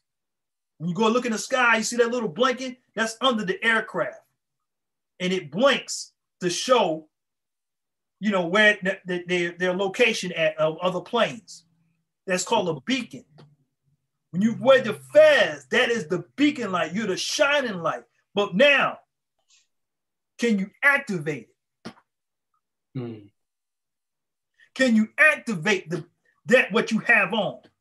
Can you activate it into a part where it begin to light? That is something. Yes. Anybody can wear a fez, but can you light your fez? Mm. All right. So they always have done a dishonor for those who give you the real truth. That's why the prophet said that he was misunderstood of what this movement was dedicated for. So in other words, you put information out, everybody's going to be misinformed, just like us. Now we are going through a earthquake after fact of the foundation. Till today, you got people don't know what the organization is representing for. You got misinformation. You got this going out, all this, and this going out. Now, there are two reasons why that's happening. The reason why it's happening is the system created it, and you got those who are not in tune to the real reality misrepresented. So you get those two outcomes filtered into society. You got the Orthodox movement of the Moorish Science Temple, the Christian perception. You have a Masonic perception. You have so many things. But we're still in a school. So what school you prescribe to? Not saying who is right and who is wrong. We're not looking at who is right and who's wrong. We're looking at what is being presented so that I can evolve. You know, because you may not know today, you may know tomorrow. You may not know tomorrow, you may know the next day. You never know when revelations will be given to you, just like today. Revelations given to me is not some of it for me personally, but all the information now is really that the information I give is not for me, is that I received it today. I give that. That's how you, based upon whatever you give out, you're going to receive back. Yes, absolutely. You know, and then the thing is, not only Noble Drive was misunderstood, the key thing is that when he said it was a Cherokee, it's like nobody picked up on that. It's like, whoa. And you know, we already knew we was already here, but there was, you know, we didn't have no internet. We didn't have all this. We didn't have all these other scholars. And I praise Allah for all the other scholars who's out there making videotapes and information. And I said, praise Allah, the prophet, that he was right. When the prediction was right, it take you 50 years to find out why I brought you. Everybody bringing new evidence. New evidence is coming in. I'm like, man, I'll refer to them. Hey, man, look at this tape. Look at this book. Look at this, and get this information out, what they have done. You know, so basically, you're learning from everybody else on a historical point of view. But you still have your inner challenge to meet with. That don't neglect your inner challenge. Because when I first started this, my primary thing was history. Because I was so much lied to when I was young. After high school, you know, I was driven for some real history. So basically got to North, you know, went to lectures, Ivan Van Sertimer, been to New York, went to all those lectures, many things, trying to get history. And I figured it out. The more history you get into, the more larger the ocean or sea will be. It'll be too wide, too deep. It got to a point you become drowned in it, that you neglect your own responsibility, which is you. So I dropped all that and I focus on what I need to know for myself so I can resurrect myself. You know, you still could be dead and not know it. And the reason why I said that is not, our teacher used to teach us this, it's not wrong to say, I don't know. A lot of things I don't know, which is, I'm glad to say I don't know, because, well, you know why? I don't know. And you know why it's a good thing you don't know? So that one day you will know. Right. If you know everything, you would not know. You know? So, that is a gem right there. Yeah, yeah. One of my teachers told me, it's an old saying, says, "And all I know nothing at all." And yeah, that keeps you humble. It definitely keeps you humble. Keep the door cracked. Right. Keep the door open, that there's a possibility that I can get information there. Because you close when you that means if you say that, you're not closed-minded. Correct. That's the whole thing. If you closed-minded, like I went to the barbershop, he's good brother, and I'll mention him an experience I had. And I said, some individuals came to me and asked me to go to Bible study. And my question was, what is the origin of the Bible? And they couldn't tell me. And I'm like, how can I come to a Bible study and the first thing that you need to be told is the origin of the Bible? They gave me their thought what it was. And I was like, I didn't ask you that. Here's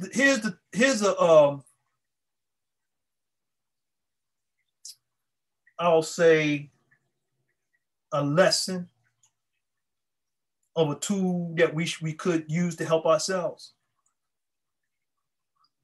Attention is the palette that must conduct you into the port of wisdom.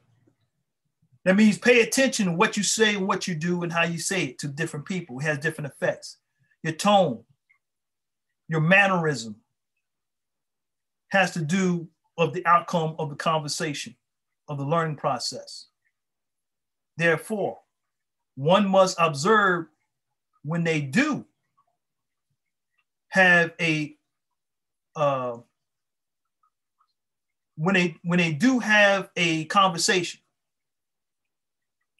like a one-on-one or two, and the lesson is that paying attention and observe what is said. So in other words, if someone asks a question, if you notice, I had a TV show here in Richmond back in the 90s called The Unity of Life. Live. And I said, I'm never going to do that again. Yeah. Why, brother? Why you say you never going to do that again? I got to ask. Well,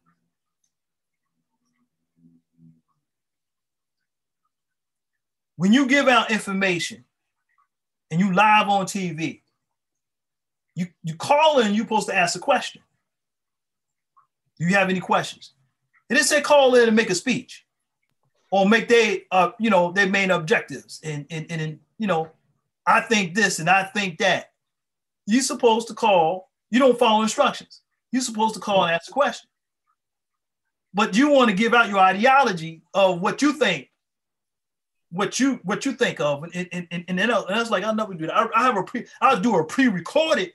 Now I understand why pre-recorded is now, but live TV, that was a good experience though. Good experience. Behind the scenes, it was deep. It was almost confrontational. I had some people kind of coming after me in a sense. Brother who had his own show, who was militant, and he didn't like my show was getting a lot of popularity. Let me put it that way. Jealousy is something. But Allah took care of him. All right. Islam. Allah always will do the work. Protect him, brother. Absolutely. Got him good, dude. Got him good. Okay. What's that old saying? God don't like ugly? Yes, sir. Let me say this. he was an older brother who enticed younger brothers. So he's trying to get the younger brothers. I was in the studio, and he was trying to get the younger brothers to come out the studio to talk to him. And then when I came out to talk to him, he talked bad about Prophet Noble Drew. So when I made a scientific statement. And once I did that, I turned around away and walked away. And his like mouth dropped. But then on his show, he started attacking Prophet Noble Drew and you know, whatever. But at the end, like I said, he winds up in a wheelchair and couldn't talk. He had a stroke.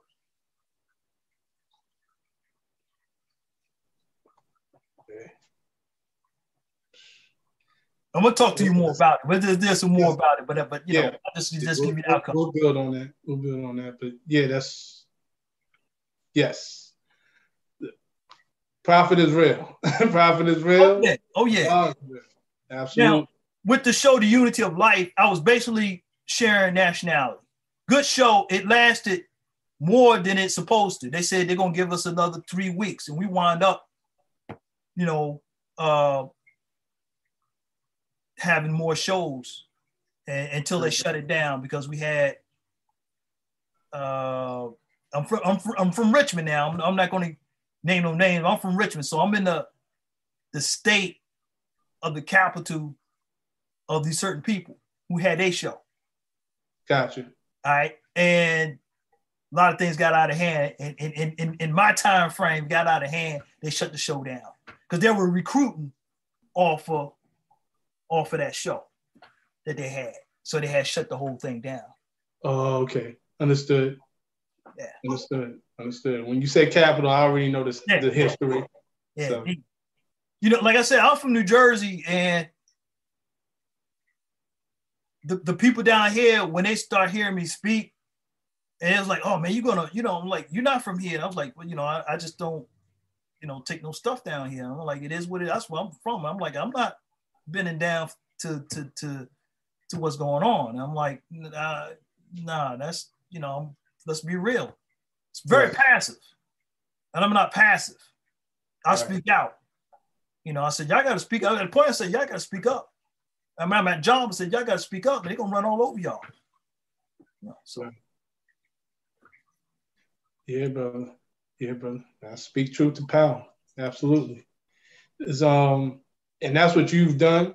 You've been definitely doing it for the 30 years that you've been in this movement, and you've done it tonight. So once again, honest to you, brother. Gratitude to you. I'm just checking the chat right now. Okay. Oh, Islam, the Sister Lakima, Shika's Lakima Roll Bay. She mentioned how her dreams became very frequent and more vivid. And, you know, after, you know, she actually long time ago started quitting her vices as far as, you know, taking in certain toxicants, you know, the dreams become very more vivid. Let me see. Omi Bey, Shalom Hotep, Shalom brother. Said having no dreams mean you are complete. Okay, I don't know what that means, but we're gonna go and conclude, brother. Brother Eric Mungin Bey. Always an honor, pleasure talking to you, brother. I always learn something. I learn more than something. I learn a lot, and I definitely honor you for that, brother. Praise Allah. Praise Allah. I like to give special thanks and honors to everyone on the chat, everyone who's been watching, and all of you who will be continuing to watching after this live stream. And with that, I say Islam and peace and love to all.